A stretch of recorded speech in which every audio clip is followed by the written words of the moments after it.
I think before we finish off with this topic, I'll say I really hope that Perp Lamps and Non-Player Cat didn't attend E3 in 2017, 18, or 19. The Real Gamerscore podcast does not endorse threats to anyone or anyone's livelihood or where they live or any of that sort of stuff.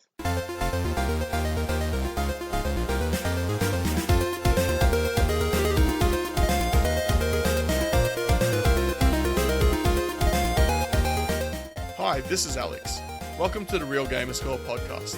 This week I'm joined by the conductors of Derailment, Matt. Hi. And Kirby. Hey everyone. Here at the Real Gamerscore podcast, we like to discuss all things Xbox, achievements, and Neomaster's rude Jackbox antics. This week we talk about how to contact everyone from E3, from twitching to mixing, and oodles of ooblets. But first, here are the songs of the week. Xbox in the 21st century, going pro in Rocket League, assisting better than any player you ever seen do it, screams from the haters, going RLC, yes. I guess I'll shut the stage to my own theme music, no one team should have all that power. Clock's ticking, need to break the deadlock, ceiling shot, flip reset past the keeper, Mad Kiwis and Aussies win the match. The playing rather like going for completions. Rising up the leaderboard of Gamerscore. These games are really easy. Ratios take a beating. All of that means nothing for Gamerscore.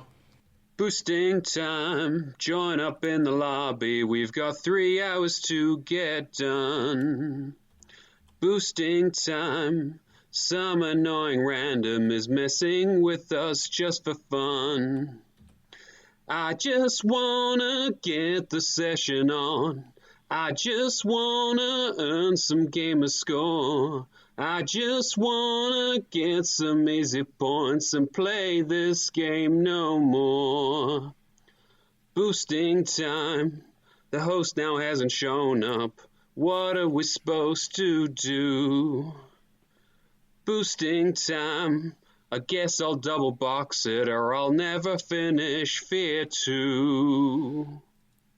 Alright, so here we are, the first episode of Season 2, Year 2 of the Real Gamerscore podcast. Woo! You would have heard in the intro there, the third song was done by Matt, also known as Neomaster, with Planting life getting in the way of being on the podcast every week. We've looked to Matt to come on as a regular, and he has thankfully accepted. So thank you, Matt, and welcome. Welcome as permanent host. Yeah, thank you very much. Warren grew too big for us, so he's risen above us and moved on. Man, I was typing. My English is bad when I was typing. I can't. Oh, this is speaking hard. Ingy. We're off to a fantastic start to the year. No, he must be too busy dealing with the roast house drama in the G-Task. He doesn't have time to podcast. We wanted to get someone who plays as many stupid, dumb variety of games as possible, so we thought Matt is pretty well up there. Stupid, dumb, and full of variety. That sounds like me to a T. Give us your elevator pitch, mate, or was that it? So obviously Matt's coming on. You'll hear him, hopefully most weeks, maybe every week. Hopefully everyone can turn up on time every week. That'll be great. We also had 3 songs at the start of the show there, and you're probably wondering why that is. So we did talk last episode about changes coming to the show. One of them is going to be how we do the Song of the Week. So I'm pretty confident in saying most people like Song of the Week, but we are going to have a competition that ties into it now. So we didn't guess the songs this week. We, talked offline, and we all knew what we were doing. But what you need to do to enter the competition is send an answer over to the Real Gamerscore account on True Achievements. So it's all one word, Real Gamerscore, but the S is a 5. So on True Achievements, send the answer to what is the title and artist of the 3 songs. So you will get 1 entry per song. We kicked it off this week with 3 songs, so you can get 3 entries, but going forward, we will have just one song per episode. Depending on the level of entries that we get, we're either going to be handing out a code for a game either fortnightly or monthly. Maybe not a code. I don't know that I get a Was it a code? It'd be a prize of some sort. sort. It was a $10 gift card. Likely a $10 gift card for that. I think this week was just going to be a code. I'm glad we discussed that earlier. We didn't. Okay, that's what I thought it was every week. My bad, dude.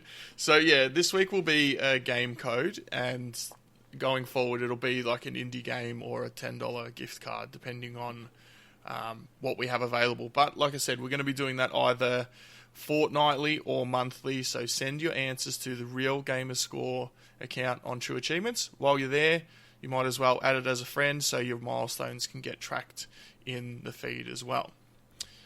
Alright, so is that all we had for the Song of the Week before we move on? Yeah. Yeah. Okay. I'm pretty sure. Right. Cool. So, we also talked about having a survey. We are going to pop that in the Discord after tonight's show. And on Twitter. You can have...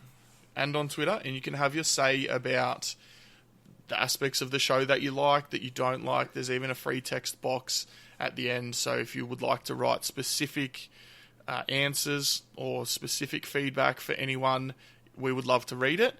You can also write who you are in there if you desire, but you don't have to. It can be completely anonymous if you want. So look out for that link in the Discord. We're going to share it in the public chat channel, and we will also share it on Twitter as a tweet. I'm not sure how long we're going to leave that live for. Maybe a couple of weeks. See how we go. Probably till Monday Australia time, so Sunday night US time. Alright. So approximately a week. A little bit less than a week. I don't know if I have a close button, but I definitely... maybe. We'll see. I'll at least check the results then. I don't know if I have a close button for it. Yeah. Well, I think you said when you were setting it up, it had an estimated time of, 2 minutes it was to like complete? a 2-minute completion time. Yeah. Which is...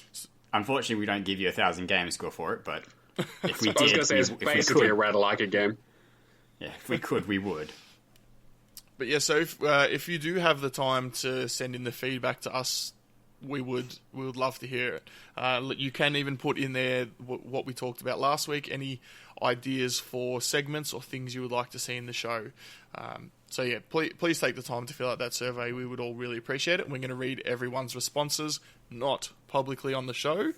We're going to read them and take them into account to kind of shape what we do going forward with the show.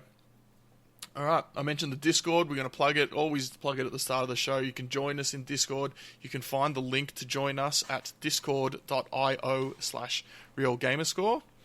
We're obviously all in there. You can come and talk to us in between shows. Someone always there, even if we're not. So someone to chat, find up for a boosting session or whatever you just want to shoot the breeze about. And you can also find... you can find our information about the random to-do list giveaway, which we're going to go through now. You can find it on the podcast right now. So, it's the 6th of August.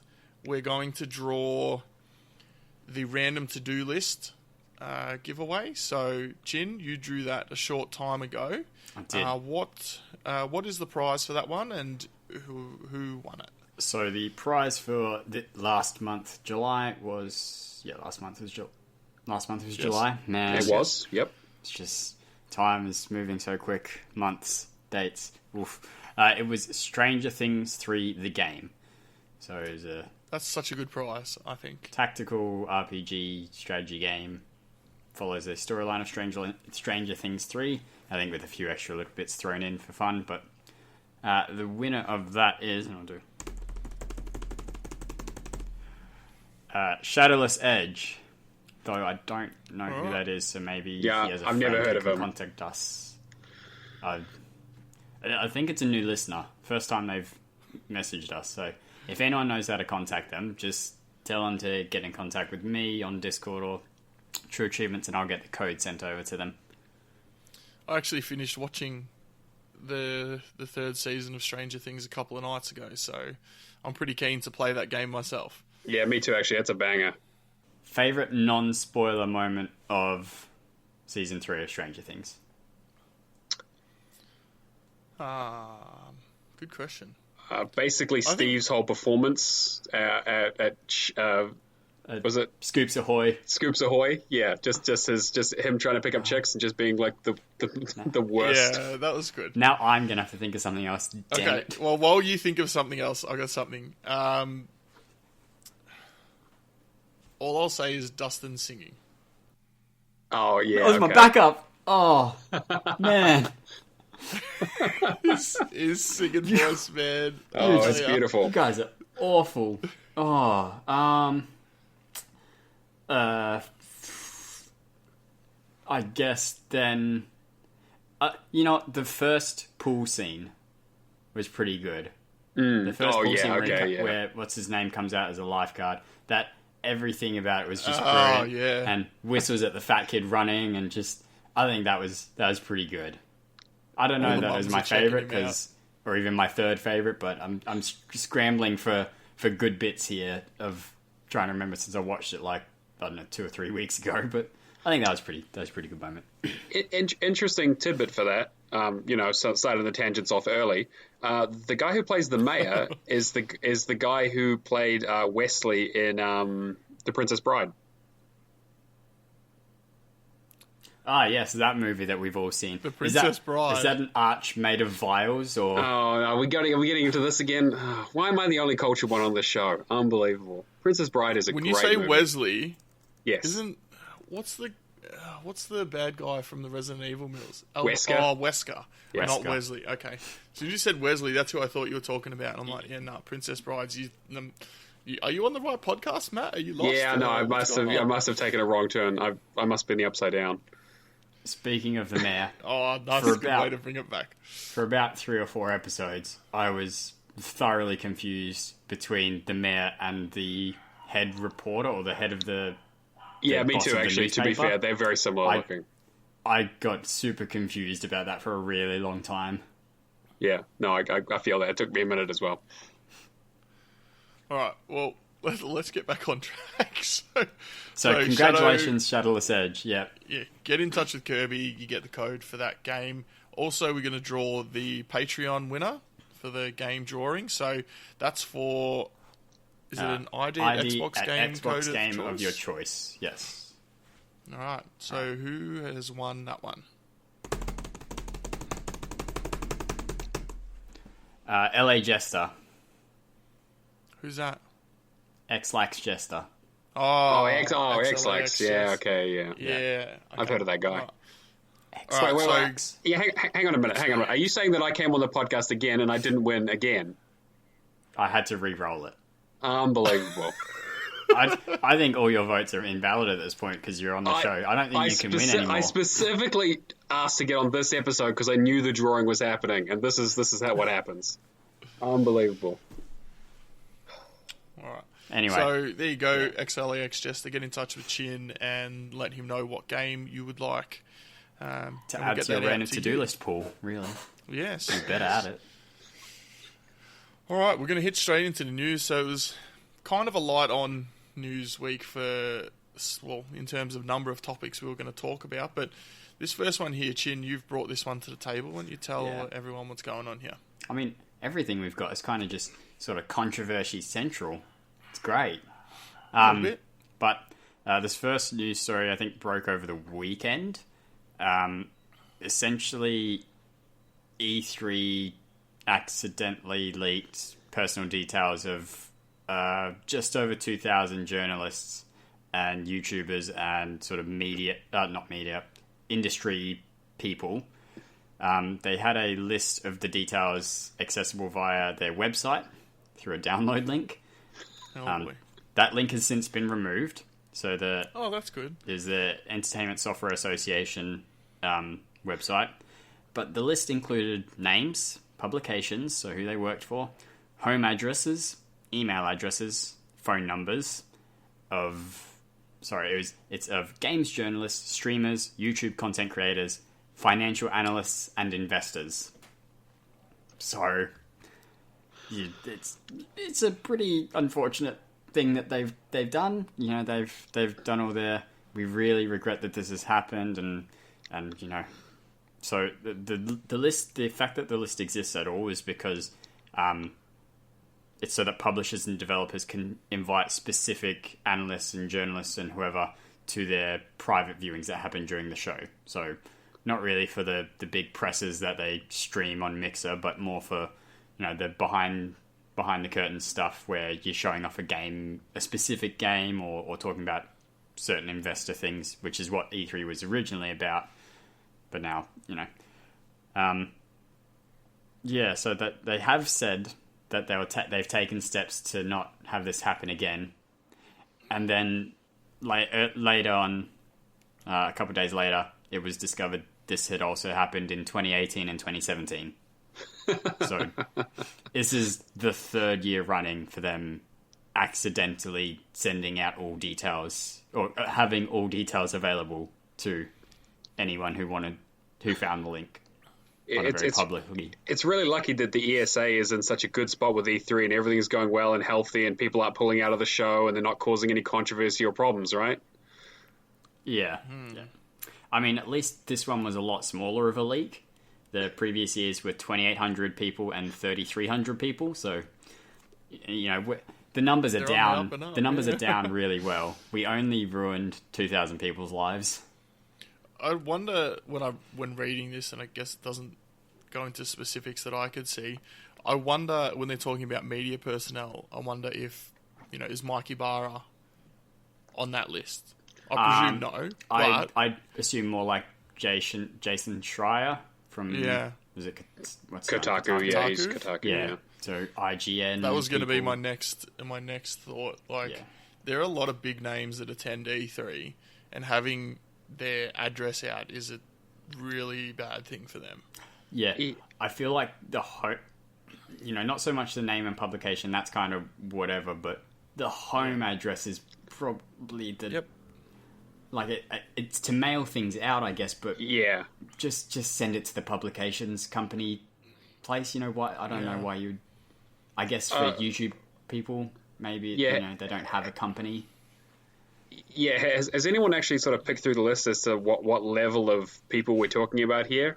I don't think it's been hit by a news. I could be wrong, but I don't think like a journalistic site has had access and combed through. And you know what? It's probably no one that really is going to do anything has the list and the information. Right. I mean, maybe they sell it off. Who knows? But yep. I mean, realistically, it's just another data breach in a history of data breaches. It's a shame that's becoming so common. I'm just wondering that the level of people that'll be potentially on that list, whether it's... Because, I mean, I would expect, and this might just me showing my naivete, is that people like Jason Schreier and the sort of bigger names would already be on everyone's invite list, and this might just be hey, these other people as well sort of list. I don't know. Yeah. So the file was located in a password-protected section of the E3 website, which was intended for exhibitors only. I don't know whether that's been bypassed and regular people have got it, or maybe it was just left up too long and people have gotten in. It's, I think, everyone that had registered for an E3 2019 media badge. Oh, okay, yeah. So then it would be it could be just about anyone then. Yeah, could be your nothings. Could have been me from True Achievements, as I begged Rich to get me an E3 pass. I was just thinking about it then. I'd be hopeful that a lot of the bigger people would have like a PO box. Yeah, or something, Maybe it's not... I mean, I'm not that it's okay to still leak that info, but hopefully, let's just say, for example, Ninja was on there. Surely Ninja has a PO box set up for these purposes, so it doesn't give anyone's home address out. Yeah. I mean, again, for your significant people that are the ones you would likely want to contact if you saw this list. Most of them are going to be listing likely a work address and a work number and a work email. Hopefully. So for the most part, the big names probably aren't going to have proper personal details on there. Being sometimes on the other side of these kind of things for events and that kind of stuff, it is all too easy for those things to happen when you have one person working on them putting something up on a web page, or someone who doesn't normally do that kind of stuff doing it. I mean, all it takes, especially for emails, is forgetting to BCC people, and suddenly everyone has everyone else's email address, you know? It makes, and one person replies to the email doing reply all or something, which I mean, happens in my workplace all the time. Literally the greatest thing that happens. Hilarious. It's always the best. Yeah. You know, it's. I mean, it really comes down to who saw the list and who has the list. If it's, you know, if it was me or Alex, we wouldn't be bothered doing anything with it. We wouldn't be bothered to sell it even. Like, we'd be like, I don't know where it's... Matt, do you want to buy a list of names? Yeah, absolutely. Okay. We're on, like... All right. I don't know. $5 is as high as I go. I don't know that the average person is going to know where to sell these things, let alone anything. I don't know. But I'd know where to sell it if I really wanted to. I guess if you did want to take one... Pirate Bay's down, buddy. No, not Pirate Bay. I guess the good news is the uptake of PO boxes is going to be really big around June next year. So it's good for the postal services around the world. Yeah, is there some way I can I buy a bunch of those in advance and then people have to buy them off me? Is that a thing I can do? Yeah, I think that's called cyber squatting. I don't know if you're allowed to do that. Jeez.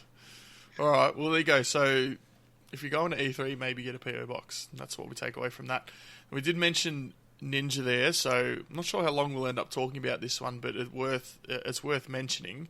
So Ninja, the biggest streamer in the world who used to stream on Twitch, has now moved to Mixer. And trying to encourage people to do the same thing as well. So he released a video on Twitter. It was like a fakey little press conference of him saying he was going to move over. He got interviewed by himself as well, which is great. Yeah. It was pretty good, actually. It's entertaining, I liked it. Yeah. I'm not a fan of ninjas or anything. I don't dislike him. I just don't like him. He plays Fortnite, which I don't watch. But he's moving over to Twitch. To Mixer. He's moving away from Twitch. From what I understand of what he was saying, he's trying to have a little bit of a change. He's trying to get back to his roots, which before he was a massive Fortnite streamer, he streamed a lot of Halo, I'm told. So yes, he was just in time Halo streamer before.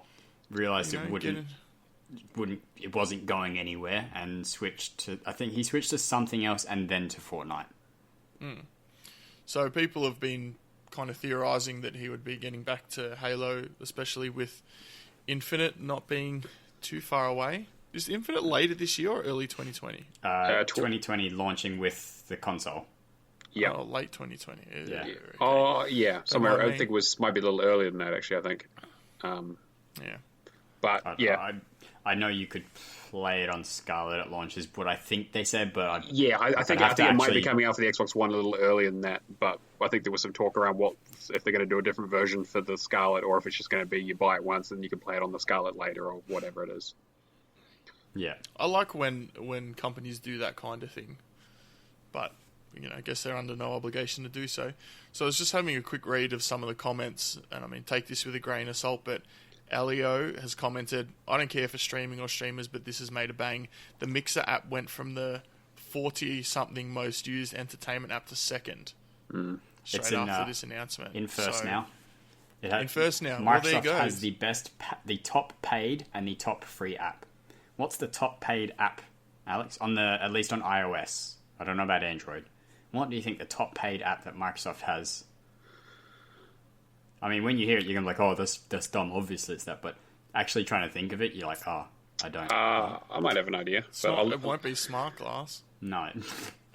Is it? No, Netflix is not owned by Microsoft. I don't know, mate. It'd probably be Minecraft, wouldn't it? It is absolutely Minecraft. Yeah, you're right. Of course it was. I mean, I guess maybe saying app was a bit misleading. Well, yeah, I mean, wow, yeah, it is kind of still, isn't it? But also saying game might be too misleading, so... Oh, savage. We will mention with Ninja is that, I mean, at the moment he has 717, almost 718,000 followers. Followers aren't subscribers. That's a different metric. That's just people who will get a notification when he goes live. if you want, through September 30th, you can claim a free month subscription to Ninja.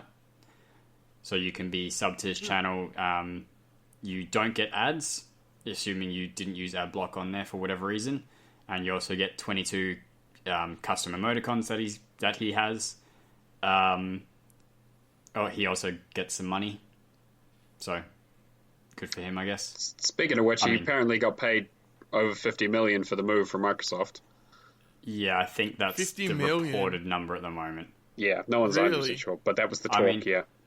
There are a lot of Twitch streamers who are, reasonably big streamers or people on Twitter who were, like, really annoyed that he sold out. And I was like, this is not a unique move to Ninja. Like, this is in fact track record, if anything. Yeah. Like, he moves where he needs to, yeah. Yeah, he started playing Fortnite because Halo was not going to make him money. He's not passionate about Fortnite. He's passionate about that lots of people will watch it and he will get sponsorships and money from it. He played Apex because he was paid to for a month, I think. He plays these games not because he thinks they're interesting and he wants to give them a go. It's and this is not calling him out or anything. I'm sure any of us would move from Twitch to Mixer for 50 million. I'd do it for half. Yeah. If we had the numbers he had, I'd be certainly making that switch. Yeah, and even just I like to think that he just started playing Fortnite because he really wanted to meet Drake. Yeah. Yeah. Apparently they made a bet. I don't remember what the bet was, but Drake lost the bet and didn't pay him. Oh wow, really? Yeah, $2,000 or something. Yeah, I could look at. I think it was like who was better at Fortnite, and they played together, or who would get more kills in the duo. Yeah, I don't remember exactly what it was, but I know that Drake lost the bet, and apparently hasn't paid him up for it. It was about $2,000 US, but okay. Anyway. So pocket change for both of them. Yeah, they've written the world's smallest check to each other. Exactly, like it's $2,000. Drake could. I don't think Drake knows how to write a number that small. Probably not. It's like, how many? There's 12 zeros in this number or 2,000? I don't. Yeah. All right. Well, yeah. What were you going to say, Matt? Oh no, nothing that wouldn't get cut out of the podcast if I said it out loud. Okay. All right. Well, we're going to move on to kind of the chunky topic for this week. So, Kirby. Oh, this is a doozy. So, guys, we're about to do the thing. Hit us with it. Now, if you know what I'm referencing, you already know what this is about. And look, this is not. We're not going to go into much about the initial hatred, which is the Epic Game Store in general. But Ooblets, which had sort of got a bit of a cult following. I think the last time we saw anything major from it was E3 2017. I can't think of anything big where it was shown off since then, at least in a sort of really public-facing way, like at a presser or something. It may have been shown on the floor at one of these events, but they have essentially signed an Epic exclusivity deal for the PC launch. What that's meant for them is they have been given a lump sum of money up front so that they can pay for their rent, pays for food, pays their salary if they wanted to take one, which I guess as long as they're living, you probably shouldn't until the game's out. And it also guarantees a minimum number of sales that Epic will pay out. So if if Epic calculated that, okay, you would have sold 1 million games over Steam and whatever, we will guarantee that you're going to get the equivalent, like 1 million cuts of this game. So I think their revenue is 80% for the developer, something somewhere like around that. there. So Yeah, I think it's Epic, like I think they it's would get 88. whatever it is. They would get 1 million sales of that revenue split. Right. So it guarantees those sales. At this point, they don't need to sell a single game, and they'll probably make more than they would have selling on Steam. Mm-hmm. just with the upfront cash and the guaranteed sales. What they didn't... So I will come out saying I think signing an Epic exclusivity deal is great for indie devs. All those things I mentioned at the start, being able to pay your rent so that you can have the studio or whatever that you're doing your game work to make the game, being able to eat, all that sort of stuff, feed your family, not have to take out another job while you're working on this thing. All good things. What you don't need to do is be super condescending about it in your announcement. And some people aren't reading it as condescending. The devs certainly didn't, but the majority are. When you say the announcement, are you talking about the link that you've put in here? Yes, so they put out a blog post titled "We Did the Thing," and they go through why they signed an Epic exclusivity deal, what this means for the customer, what it means for them. They started out on a great foot. Here's what these Epic folks are doing. First, they teach every kid in the world these obnoxious dances, and now they're offering funding to game developers in exchange for PC exclusivity in their game store. This is exactly what Marx warned us about. Oh, God. Yeah, see, I read that and I go, I don't know that that's condescending. I think they're trying to make light of a situation that, frankly, is going to piss a lot of people off. They're trying to preemptively get the hate off them. But you know what they're trying to do? They're trying to do what Eminem did in the final battle on 8 Mile. They're trying to diss themselves so much you got nothing less to diss them on. Yep. That's the exact example I was going to pull. They're doing like half that. They're going, yeah, we know. Yeah, I did go to that school that you're going to make fun of me about. Yep. My real name is Clarence. I'm sorry. Okay, don't get mad at me. Oodlets will be launching on PC through EGS. We won't be selling the game on other PC stores for a pretty long while. And in brackets, that's the exclusivity bit. What it means for you. You'll have to install EGS if you want to buy Oodlets on PC. I know that's asking a lot, but I believe in you and your ability to download a free thing and create a user account, if you haven't already done so, to play Fortnite, which I know you have. And I guess he doesn't know me very well. Yeah. So, and it's not necessarily one single thing that's condescending. It's the consistently sort of putting that joke out there that, why would you hate on this thing? It's exactly the same as everything else. They talked about how when they put in their Half-Life 2 disc for PC for the first time and was forced to install this new thing called Steam, and it was a barely functional mess back then, and it's had like 15 years to improve, and you should just wait for the Epic Game Store to get better. Just little things like that.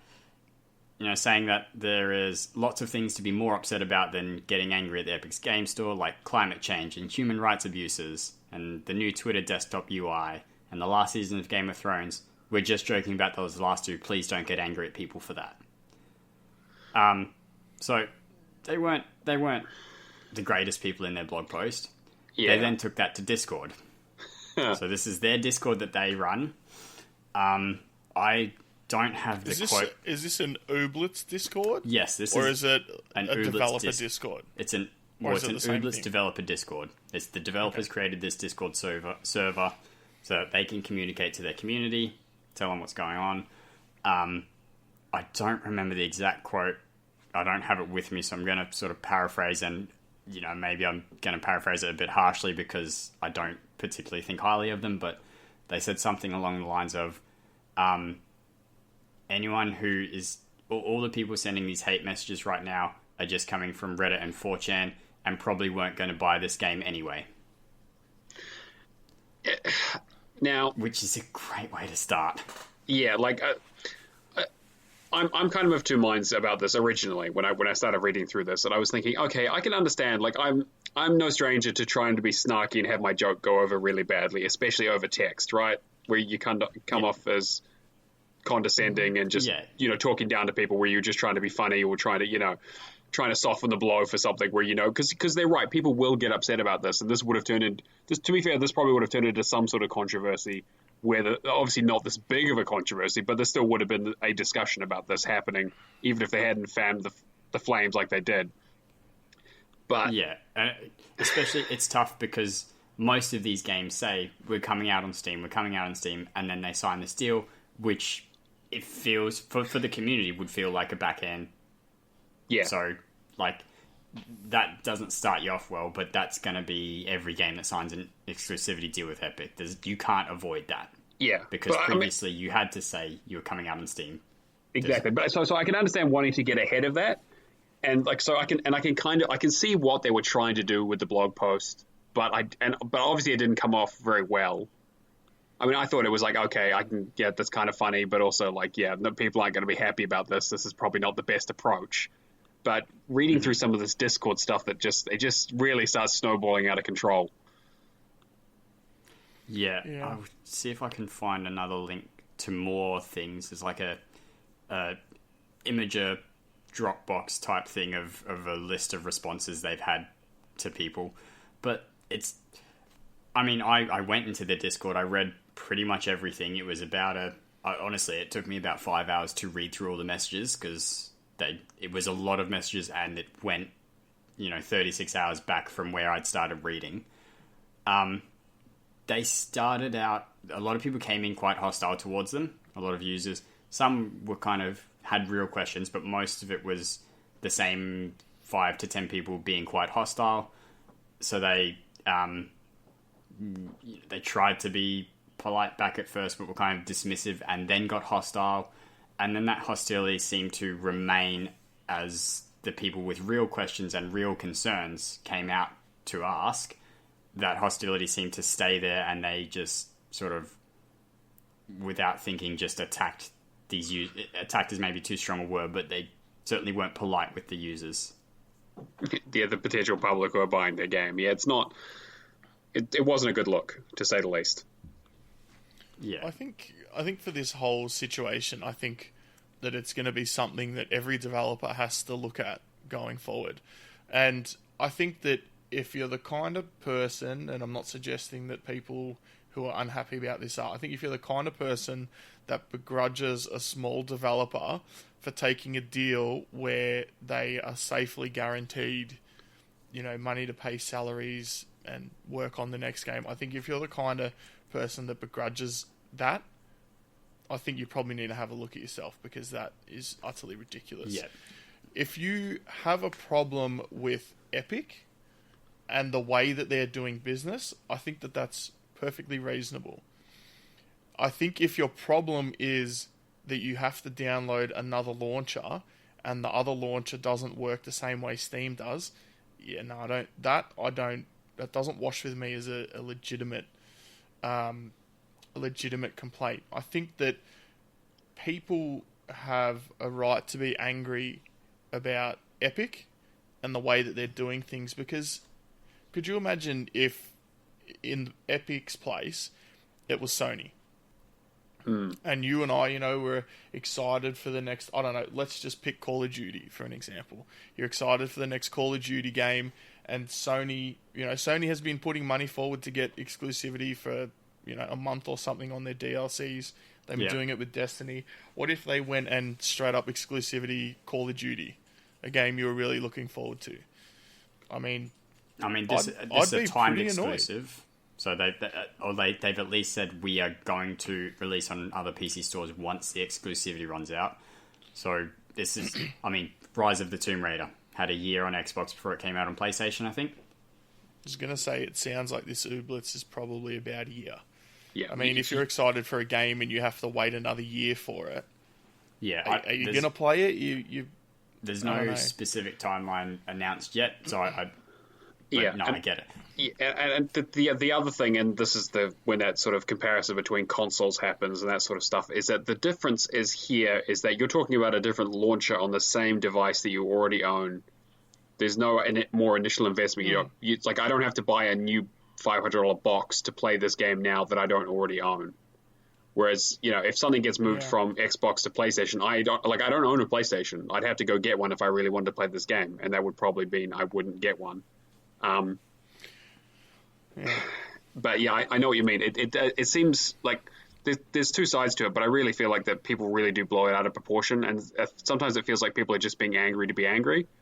Not that the Epic Store doesn't have its problems, right? But Yeah, in the grand security scheme. issues, Yeah. stuff, security breaches, we talked about this. lack of support for currencies. For a lot of many currencies aren't supported. You know, they're working on that. I haven't obviously been paying any attention to the updates the Epic Games Store are doing, but I don't think they've added much support for currencies that they didn't already have, and that's unfortunate. What was the other major thing? Well, in the Discord itself, it was funny because a lot of people were getting upset because Tencent has shares in Epic and all that stuff, and they're getting upset about the. And then, someone mentioned, Tencent has shares in Discord as well. Yeah, a big, quite a decent chunk of it, actually. Look, Tencent has shares in basically everything. Are you going to stop breathing? I'm pretty sure they've got shares in oxygen at this point. Yeah, if I was going to vote for a global megacorp to run a dystopian future, Tencent would be up there. But I'm ready for my cybernetic implants, so. Yeah. So I sent the Imager link of all the pictures to you. Some of the things, like the developer said, I think when a lot of kids here get older and have to get jobs, their idea of what selling out will change. I don't understand what people use shopping carts for on video game storefronts. So someone had said, you've got to realize this post isn't directed at the people at 4chan and Reddit. This is to everyone who's been interested in the project. I get you being frustrated from the get-go and other people being frustrated, but this killed my enthusiasm seeing this blog post and you being condescending. And I said, the frothing anger over literally a free game launcher you don't like is proof that the tone matched the target of that tone. And that target is not the audience of Ooblets, who is honestly above that stuff. So what the... Yeah. I just... They're trying a classic manipulation tactic there, going, if you're a true fan of it, you'll let us have a pass on this. Yeah. Oh, it looks like this one person per Perp Lamps? Perp Lamps. So the dev team is 2 people. Perp Lamps, who is the writer and the something else. I think he just does writer and game design, he's the ideas man. Mm-hmm. And non-player cat, who I think is known, like her name's out there as Rebecca, and she is the programmer, artist. They get some freelance musicians and artists as well to help out, but it's pretty much those 2 who've been working on it. The biggest reason we didn't do a Kickstarter is we didn't want to deal with entitled baby gamers holding even more power over us. It's the thing. Like when I read through these things, I can see what they're saying, and I'm kind of like, I get the message you're trying to get across, but this is the worst possible way of communicating with your fans, right? Yeah. I think what they should have done is, you know when someone's having a go at you and you try and be civil and you get to that point where you're just like, no, F you, I've had enough of this. And no matter how many reasonable requests they make of you at that point, you're like, no, I ain't listening no more. Yeah.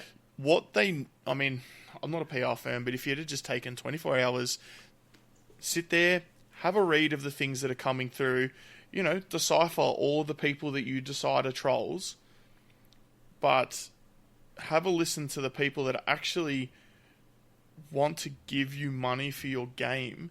Have a listen to what their concerns are and go, okay, how can we, the one thing they could have done is not been I'm Poppy. The people in Discord. Yeah, that's where they should have started. They couldn't even do that.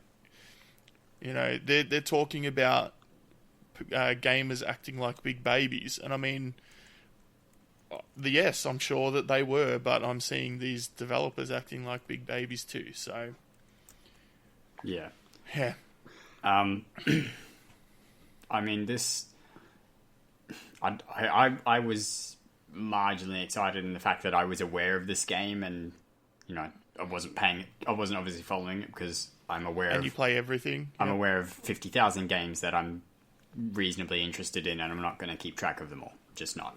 But I was aware of its existence, and I was looking forward to it. I don't know that I'm going to get it anymore. Just, and maybe that's a really extreme stance to take, but I don't think people like that deserve my sale. And I also can't imagine they're planning on a second game. Well, hopefully not. Maybe the just game's take the so money and brilliant run. that everyone is convinced that it was a good idea, or whatever. Do you remember?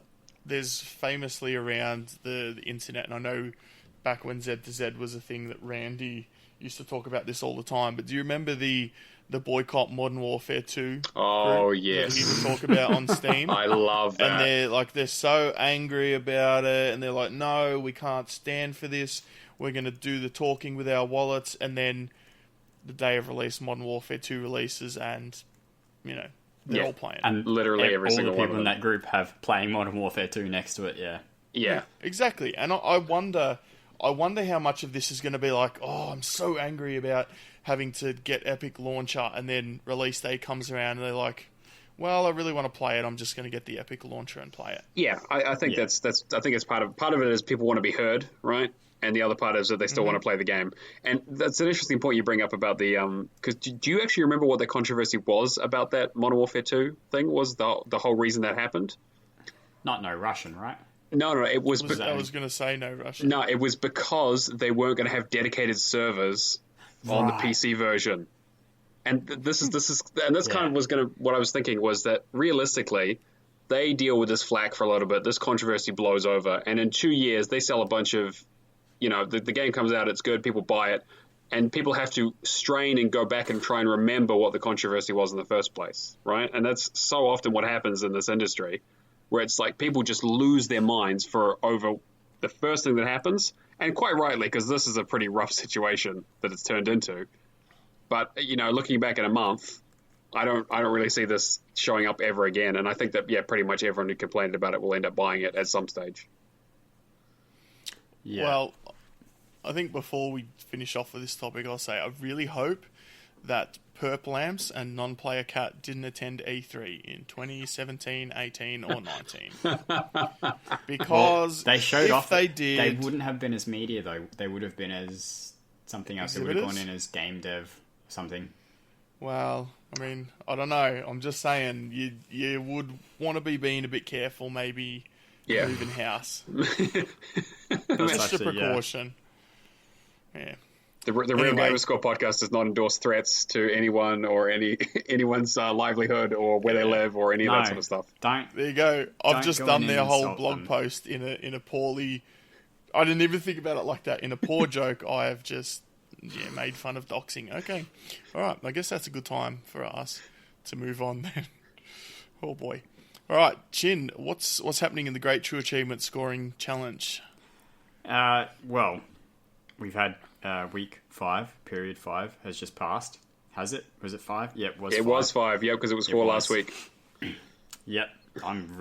These counting up numbers by 1 is damn difficult. I don't know how people do it on like a We really should start writing these down. Do I teach? I help teach kids math. That's the thing. That's worrisome.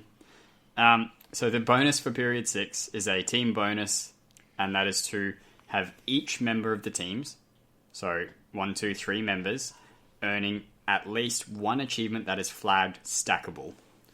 So, can't have one person get all 3, can't have one person get 2 and another get 1. Each person has to get at least 1. We might also recommend that you maybe get 2, or check your achievement maybe on the Sunday to make sure that it hasn't lost that flag. Stackable is not usually one that is sort of questioned and goes, yeah, we definitely got that wrong. But, us on the GI team are not going to have incorrect flags for a week if we notice it just because of a competition. Especially not a competition that is actually run by TA. So just double check your stuff near the end of the week. But it's probably going to be alright. When they say the 3 team members, they don't mean 3 people on the same gamer tag, right? They mean 3 separate gamer tags? Yeah, 3. As long as you don't tell anyone, you can have one person do the same achievement 3 times. As long as it's not obvious and you don't tell anyone. Right. Okay? Yeah. Got it. Alright. Just eating that pork. That sweet, sweet pork roast. Just roasting them. Move on. Move on. So in the solo side, we had a cut-off of 327 true achievement difference. Our lowest solo scorer was ProfessorPluto with 378 true achievement difference, only 51 above the drop. That was fine. Also, thank you, Hatton90 for the reminder. I know I said that in Discord, but thank you. Yeah, it was fine. Yeah. I had a look. I was like still 200 places above. I'm like, if all 200 people happen to be on trying to get all their achievements, then I'll go out in a blaze of not glory. It'll be fine. I thought I was pretty okay. Yeah. Our high flyer was Secular Forever, who's in 14th spot, 5,309 true achievement difference. Just recently joined the Discord. I was just about to say, didn't Secular just join the Discord? Yeah. As far as I'm aware, no one in solo got knocked out. I'm going to talk about that a little bit later, but the team side, the team cutoff was 1,571 true achievement difference. Our lowest team was Team Enigma Gamer 77, which is Dean Helsley, Enigma Gamer 77. Man, that GM sound is awful. Disobeyed Knight, who had 1,745 true achievement difference, only 174 above the drop. Our high team was Video Game of Thrones, which has Secular Forever, Zus, and Nibirius for 30th spot and 6,301 true achievement difference. I'm noticing a theme each week. Yeah, I mean, if he's going to carry them into the high solo and high team spot, that's going to be a lot of Secular Forevers. I didn't see any teams get knocked out. Now, if you are friends with the real Gamerscore account and you did get knocked out, feel free to send a sneaky message to the account, because it just means that I've got the filters set up wrong and I'm not seeing it. Not that I don't want to shame you publicly on a podcast. Because I do.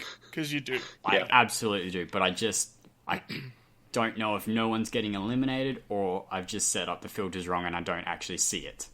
So please let me know. And I'll make sure to announce it really loudly next week. All right, we're going to take a couple of minutes to listen to Prue and Mighty Mango review the game Etherborn. So thanks, Prue. Thanks, Mighty Mango. Hello, everyone, and welcome to this week's review. I am Prue, joined by Mr. Mighty Mango, as always. How are you, sir? I'm doing well. So, we went to Achievement Fest. We did. We actually got to meet each other in person. And so we are now in real-life friends. Yes, we are no longer just fake friends. Yeah, so suck it, all those people who said that. Yep. And by all those people, I mean just my roommate. But you can suck it. I do want to apologize, actually. We last week we weren't able to get our review out on time due to my crazy hectic schedule at work. So sorry about that. But it wasn't my fault. No, not Mango's fault at all. So sorry about that. But here we are with this review, and we hope that we make this one extra special for you guys, because today we are reviewing Etherborn. What is Etherborn? Etherborn is a puzzler platformer developed and published by Altered Matter. God, I cannot speak. Altered Matter. It went on sale July 18th, 2019 for the price of $16.99. $16. Okay, so this is I guess you'd just say that it's a first-person platform puzzler. That's how I would define it. It's not really first person, though. Oh, I'm sorry. I didn't even mean to say first person. Now I can't speak. Yeah. I didn't even mean to. Why did I even say that? You're right. It's not even. Person. It's not even close to first person. Don't listen to me. I guess you'd call it isometric. Isometric, but the background moves around, kind of. Yeah. So it's a puzzle platformer, and based entirely on, I guess, kind of a gravity situation, right? Where you, depending on what side of the cube or the terrain you're standing on, what plane you're on determines where the gravity is. Right. So there are certain areas where you can shift from the side of the platform to the top or the bottom or whatever, and there are certain ones where you can't. So if there's a curved surface, you can walk. You can transition onto different sides of the surfaces. If not, you'll fall right off. And the entire game is built around that mechanic. So what did you think? Did you have a good time with it? Well, or what? when I first loaded up, it's pretty. It's kind of pretty and kind of ambient. The kind of ambient environment, I guess I would call it. Mm-hmm. But it's not really much content. Yep. Kind of. I'm going to run. You start off and you run around. The world turns around, and then you get to the end of that level and you get an achievement. And then you load up another level and you kind of do the same thing. It's a little bit more difficult puzzle, but rinse and repeat. Yeah.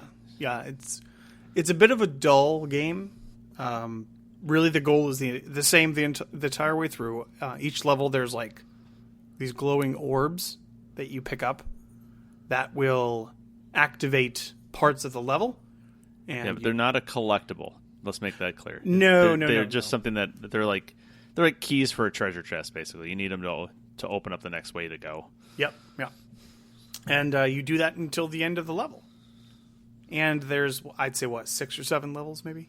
I think so. About that. And you do that for each level, and they get progressively more difficult, but there's nothing crazy, terrible hard here. And then you beat the game. It's very simple. I don't know. It was just kind of dull for me. Yeah. There's no real. The only mechanic is turning the world and running. Did you ever just walk? Yeah, because sometimes I forgot that I think it was trigger. Yeah, trigger makes you run. Yeah, and if you just walk, you move at a glacial pace, and it becomes incredibly infuriating. Yeah. Fortunately, you even do have the running's not fast enough. No, not even close to fast enough. So there's some sort of a story, but I didn't. I guess it had to do with... The story is you are a voiceless being that has just been born into a world where the bodiless voice awaits your arrival. Yeah. As your first thoughts emerge, you realize your journey has just begun. You must reach this ethereal voice to fully understand your own existence. Dun dun dun. That's straight off their website. That sounds about right, and the actual story is filled with sort of nonsense like that. There may be more to it than I was paying attention to, but I was honestly just trying to get to the next level. Yeah, the game is so boring that it's kind of just... Is the end there? Nope, not yet. Okay, I got to turn this way, Is it in there? Nope. Yeah. Okay. I don't even mean to say that. I don't think it's a bad game. It's just very slow. Yeah, it's not a bad game. It really isn't. It's just there's nothing really to it. Yeah. I guess it's kind of the flipping of the worlds and the gravity stuff. I mean, we've seen it in other games, but nothing. It didn't do anything new, in my opinion. Yeah. Yeah, and what it did, it's very bare bones, and there's just not a lot of meat to chew. Like you said, I wouldn't say it's an ugly game. It's pretty enough, and yeah. I think even the music is soothing. I don't know. It feels like the game is designed to put you asleep in a lot of ways. Like, you know what I mean? It's just, it's so relaxing. It's just like the visuals and the audio is very low key. There's no urgency to do anything. You could I'm just thinking of the play there. testing for it. Oh, let's see. Let's turn up this ambient sound a little bit more. Yes, half our subjects are asleep. Perfect. Yeah, exactly. Okay, so let's talk about the achievements. Well, basically, you play through each level, and then you get an achievement, and then you get to play after you beat the game. You get to play through it again in New Game Plus mode. It's Game actually Plus. Called Game Plus. Yeah. Here's the thing about Game Plus mode. It is functionally identical to the first game. I say functionally because there are tiny, minute differences. So the first level, for example, when you go through it the first time, the golden glowing orb or whatever you need to beat the level is it's kind of like on your path. It's right in the way. You can't kind of avoid it. When you play New Game Plus mode, it is slightly obstructed by a bush to the left. They're very similar is all I'm trying to say. It's almost seems... I found where you were. Yeah. Well, I mean, to be fair, you couldn't see it that well, but it is very, very, very similar to the point where I guess if they're calling it Game Plus, because when you play New Game Plus mode, usually it's the exact same game. But in this type of a game, when you're not carrying over any sort of abilities or stats or anything like that, and you're playing puzzles you've already completed, they have to throw something in there to mix it up. There's not much difference. I mean, we're talking a 5 to 10% difference in puzzle solutions, and it doesn't feel like it justifies a whole second playthrough. And there's a guide that'll tell you exactly where you have to go anyway. Yes, yeah. So that's the thing. For achievement hunters, there is a guide. Yes. The silver lining, I was going to say golden lining. The silver lining of this game is that it's very quick and very, very easy. You can get it done in probably 2 hours-ish for both playthroughs, and then be done with it if you follow a solution. If you don't, maybe an hour more, I'd say. Yeah, probably say maybe hour and a half more, depending on your puzzle ability skills. Yeah. Nothing is too challenging in the game, for sure. No. But if you want to zip right through this game, you definitely can. I don't know. Is there anything else to talk about? What else? Yeah, and it's fairly easy. I mean, I don't know why. Maybe people are just falling asleep on it. 96 gamers have played it, and 34 have completed it. It's not that hard of a game. It's like a 1.5 game right now. It really isn't that hard. Yeah. Yeah, I mean, if you're itching for 1500 TA, you can get that very, very quickly and very, very easily. But the other aspect of it is, you said it as before, it was $17, which is I think a bit much. Yeah, too much. Probably a $10 game, I'd say. Yeah, I think $10 would be fair. I mean, $16.99, so $17 seems high. Yeah. It's one of those. It just feels like one of those games that I'm not going to remember playing this in a month. No. There's no aspect of this I'm going to be like, oh, I enjoy. No, it's going to be like, what was that game? Yeah, and then I'll watch a YouTube of it. Yeah, I'll watch a YouTube clip of it, and I'll be like, I guess I kind of remember it. It's one of those games that's just going to fade into. You know what? It's going to fade into the ether. Yep. Perfect. I think we'll stop there. I think so. All right. So with that, we'll throw it back to you guys. All right. Thanks, Prue. Thanks, Mighty Mango, for that review. We're going to get stuck into what we've been playing this week. We're going to kick it off with Kirby in the first spot. So tell us about what you've been doing this week on the Xbox. Yeah, so I really wanted to get some of the easy stuff off my tag/hard drive, and I didn't want to, none of the odd Gamerscore I had available to me, I really wanted to go for, to get the multiple of 2019 for the solo G-Task bonus. So I just did 2019 times 5 and tried to hit 10,095 Gamerscore, which I did. But it was lots of trash Radalaika and stuff like that. I mean, great, brilliant, beautiful Radalaika. Lots of stuff there. Aside from that, I did do a little bit of random to-do list stuff. So I played 3 games particularly I want to talk about. 1111 Memories Retold, which is about the First World War. You are playing as 2 characters, one in the German half of things and the other in the Canadian front, or wherever the Canadian forces fought. Is that a visual novel? No, it's like an adventure game, I guess, is how I'd put it.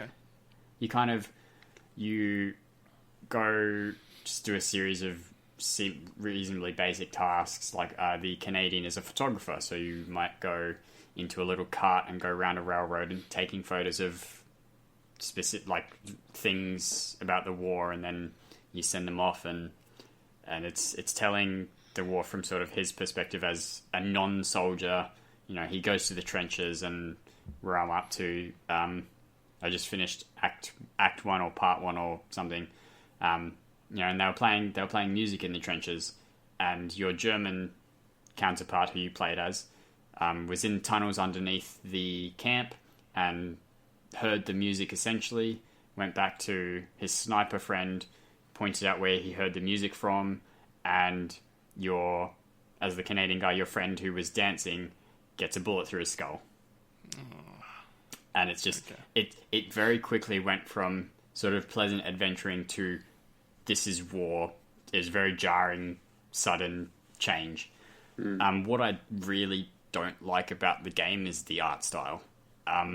It's basically the whole game is done in watercolors, so all the colors are kind of blended. Like the edges of characters are kind of blended in with the background, and it's a very arty style, but it gives me a headache trying to play it and trying to focus on things because the entire game feels so sort of unfocused in the lens that you're looking through it. It's Oh yeah, I'm looking at a video of it. It's like furry around the edges. yeah, it's really. I mean, the game itself is great, and I'm enjoying playing it and hearing the story. But I don't know. I can't enjoy looking at it because it gives me a headache trying to focus because there are collectibles you need to look for, and sometimes they're in dark corners and you sort of need to look hard to find them, but it's really watery and soft visuals, so it's Interesting. I can see what they're kind of going for. They're blurring around the edges to make it look more like a memory, but it also, if you look at it from like a graphical point of view and take that out of it, it kind of looks like it's on a really big TV at 720p. Yeah, I was going to say it looks like one of those old YouTube 240p videos. Stretched out, yeah. So the game's fine, but it's just not nice to look at, which is unfortunate because it is quite fun. Are you using a guide for that, or are you? Because I've got that on my backlog as well. Yeah, TA's got a walkthrough for it. I think they have a video guide which is just collectibles. Right. So they have the text guide going through everything, but they have the a video guide which is just the collectibles. I don't know how. I haven't looked at the video at all, so I don't know whether it's really good at, without showing too much else, of showing this is the collectible and you'll know you're up to it because you see these things kind of deal. Right. But yeah, I think it's a 2 playthrough as well, so that'll be a slow burn. All right, well, maybe that'll be on the list for next week. Yeah, I think it's a 15 to 20 off the top of my head. 88 Heroes is the next one I've been playing. So it's arcade platformery type. There are 88 levels in the main storyline. Each one takes you have 88 seconds to get through each one, so the timer will reset every time. You have 88 heroes that you play as, each one with sort of a different ability. So there's one Misfortune. Her ability, you can walk and jump with all of them, but her specific ability is she'll flip a coin, which will either take her to the end of the level and just finish it, or kill her. There's like a run and gun kind of guy, but his guns only point upwards, so you can only shoot upwards. So you have to kind of avoid. Maybe I didn't learn how to aim with him, but it's usually just 3 buttons, jump and action. So I don't think there is a aiming mechanism. So you have to obviously be underneath what you're going to shoot. There are, the glitch, who is sort of normal for the most part, but every so often, maybe he hits an enemy and they die instead of him dying, or he walks over a bit of floor and the floor just disappears because it's a glitch and he just goes through. So 88 reasonably unique heroes. Some of them are useless, some of them are pretty good. Some of the useless ones include the guy who can change gravity. And that's all. He changes gravity so that he's on the roof instead of the floor. And the Snake, who plays like Snake. So you have movement. You can travel in the air, technically, because he's not bound to the ground because he's Snake. He's two-dimensional, right. Yeah, it's weird. Really interesting. I look forward to getting back to it, but I had to kill it from the random to-do list. I had to kill a specific character, or any character 8 times. So any one character 8 times. So it ended up just me going into the game, start, kill this character until I eventually got the one character I'd done a couple times, reset the game. That was actually really dumb of me, because if you kill all your characters, you can press continue, and the last character that died, you'll play as again. So you can just really quickly kill him 8 times. I discovered that way too late, but, there's that, I guess. Pretty fun, though. I look forward to getting back to it. Last up in what I've been playing for the random to-do list is American Fugitive. So this is a sort of like a slightly more modern Grand Theft Auto.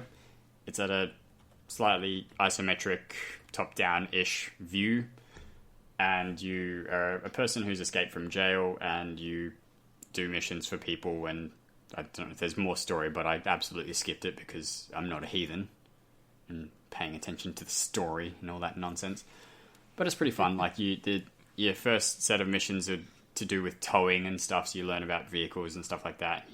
You tow cars into the crusher and turn them into cubes and stuff like that. And then the next one's all about stealing, so you learn about breaking into houses and stuff. And the next set of missions that I had to do for the random to-do list were about digging up bodies and dealing with dead people, which was weird.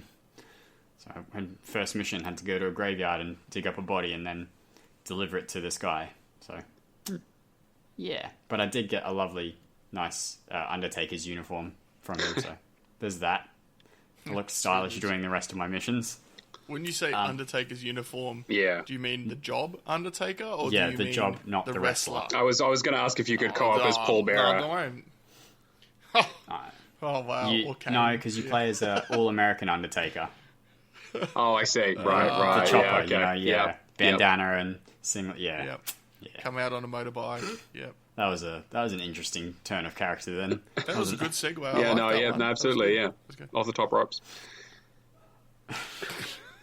The last thing I do want to mention, while Neo is being a chump, is the stream I had on Saturday night my time. And the times are a bit flexible. I'll try to find something that works better, because this was ideally sort of targeted for patrons and people in the Discord to come in and participate, because we played some Jackbox games. We played Drawful 2 to start off with, and then we did some like Quiplash and Trivia Murder Party and a bunch of other titles. We got a rando from the chat joined us, Meme Machine 669. I think his real name is Jim. He kept putting in Jim. We're just going to call him Jim as his name. He joined us in party chat, and he has a really weird thing about feet. Like, a lot of his answers real early on was something to do with feet. He got real awkward. It was... Yeah. He made Tarantino sound subtle. No, but it was a pretty good night. A lot of the jokes that we made I can't actually say here because we aren't explicitly tagged. But, let's just say Neo is savage as all hell, and just some of the most awful things I've ever heard out of a person's mouth came out of Neo's mouth that day. So I'm really glad to be on the podcast, guys. It's actually really fun to play that. Legitimately.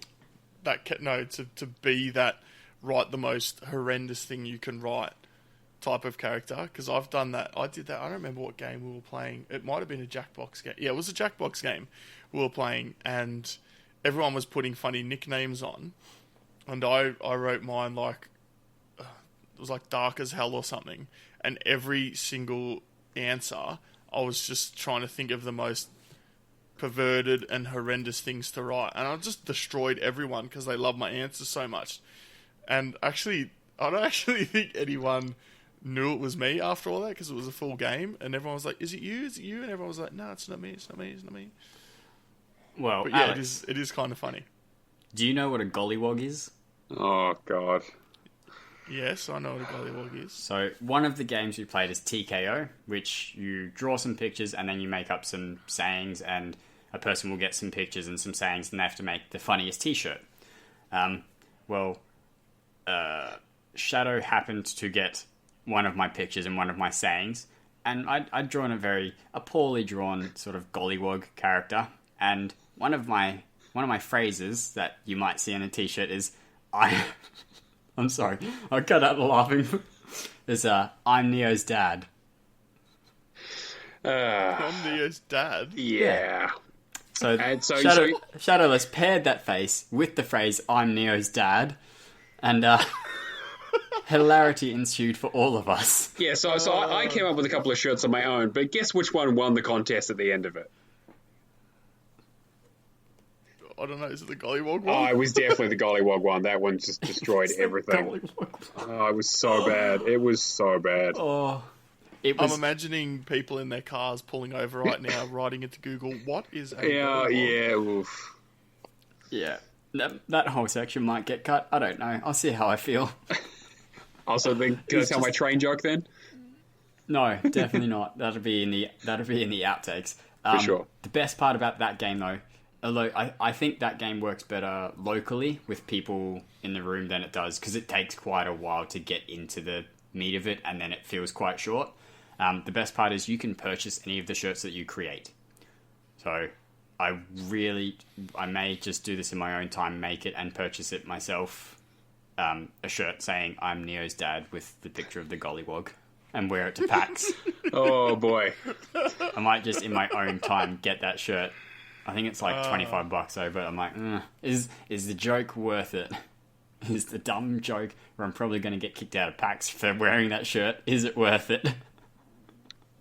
Yes, the answer is yes. Yeah, sure. No, really good stream though. I'm very much open to suggestions for things to play with the community in that sense on the stream.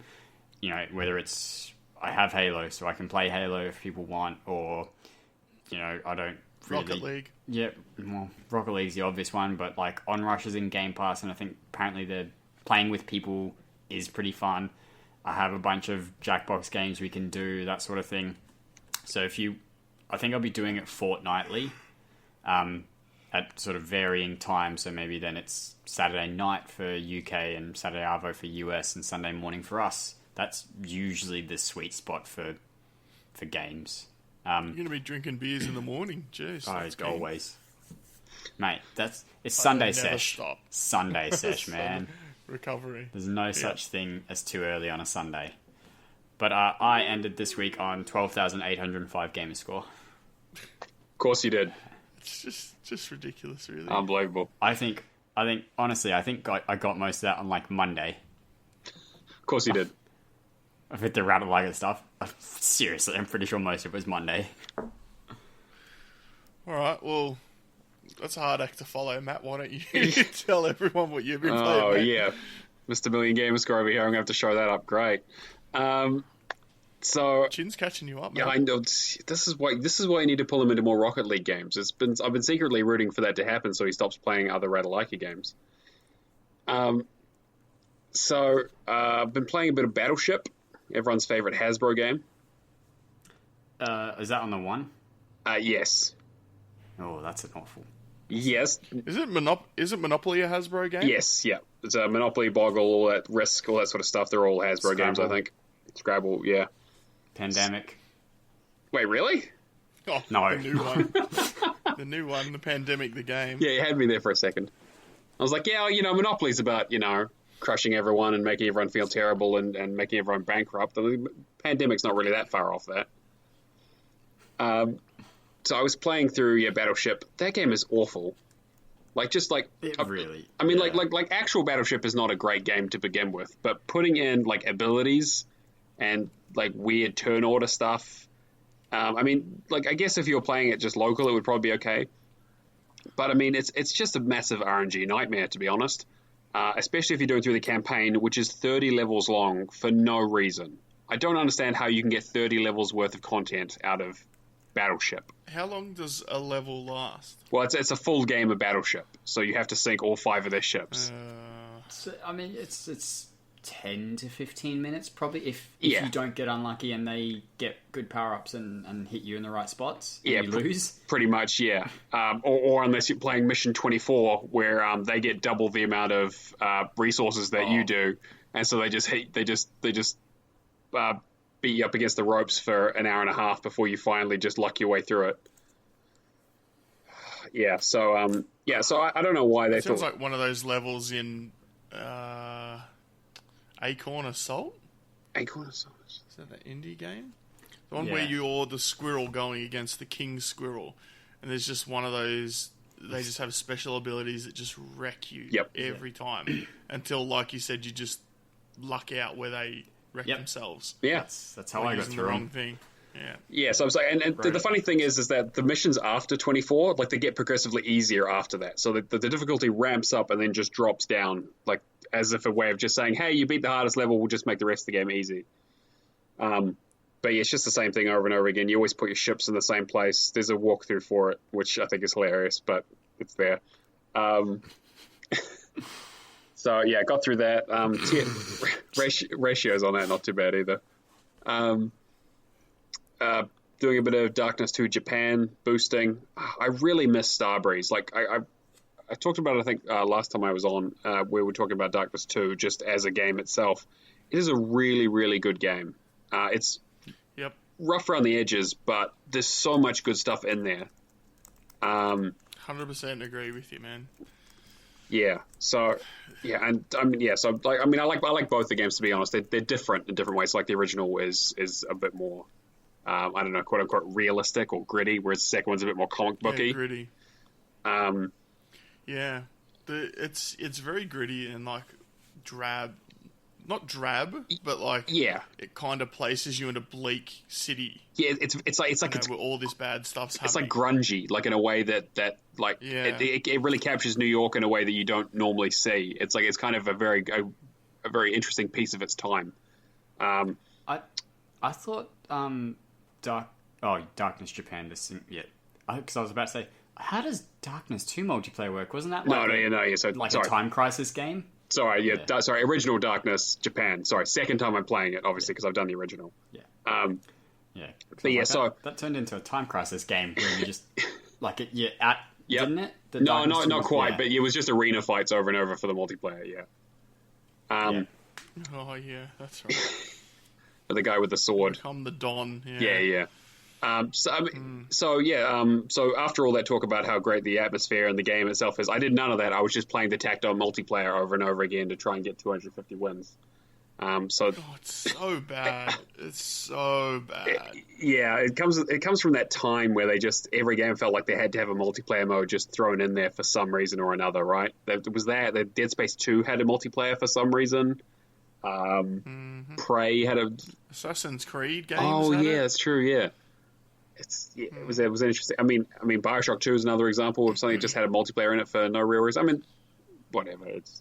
That was actually, I know people say that was tacked on, but if you actually played it and were playing legitimately with people, it was actually really good. Yeah, no, I thought BioShock 2. It was cool. It was like I liked it a lot, but it definitely felt like I felt like it was good in spite of itself rather than designed to be good, if that makes sense. Yeah, I can see that.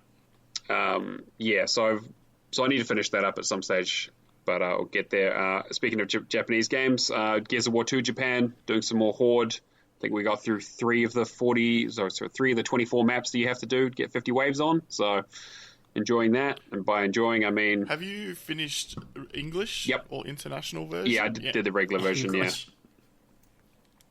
Yeah. How did you get Seriously 2.0? I sat and did the Brumac stuff for about 10 hours straight.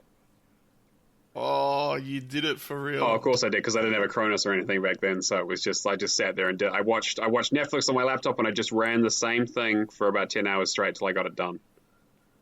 Damn. I just let my, not my Cronus, what did I have, a Datel Wildfire turbo controller or something, and just left the sticky tape to the left stick slightly up so the Brumac would walk forward, but not up far enough so that when you died, it would go to quit to main menu. Right, gotcha, perfect. Oh, yeah. I left that running for like 2 days. I'll see. I'm going to have to do something. Checks on it every now and I'm going to have to do something similar for Japan, because there's no way I'm doing that again. I'll lend you my controller maybe when you come over. Oh, thanks. Yeah, because I'm definitely not going to be done with Gears 2 by the time we get to PAX, because we've got 20 more maps to go. You know what you could do? You could come to my house, put your gamer tag on my 360, and we'll just leave it running for Friday, Saturday, Sunday. We just come back and check on however long until Perfect. Yeah. I mean, no, that's that's against terms of service. Not allowed to do that. Yeah, absolutely not. Yeah, no. Yeah, no. I mean, you've got to stay over. The whole time. Yeah, we won't be at PAX. No. We'll be sitting in front of the TV watching it, making sure. Yeah. Yep. Right on it. Yep. The The big game I've been playing this week, though, is Thief of Thieves, which is on Game Pass.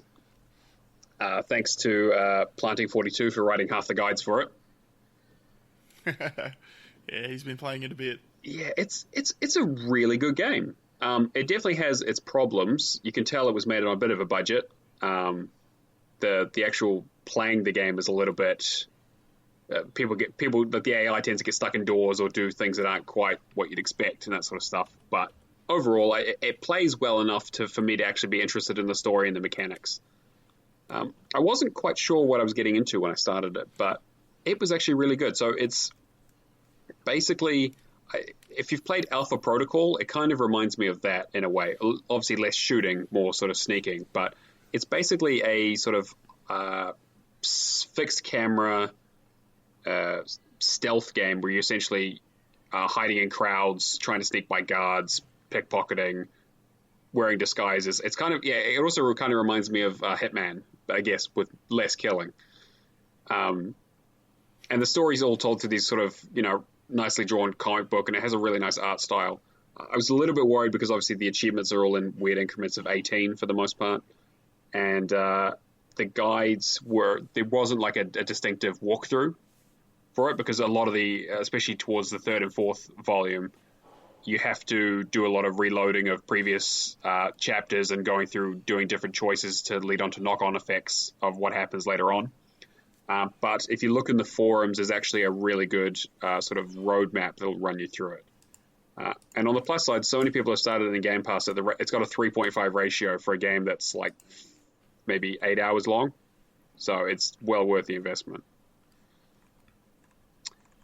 Okay. I also played a bit of Quiplash.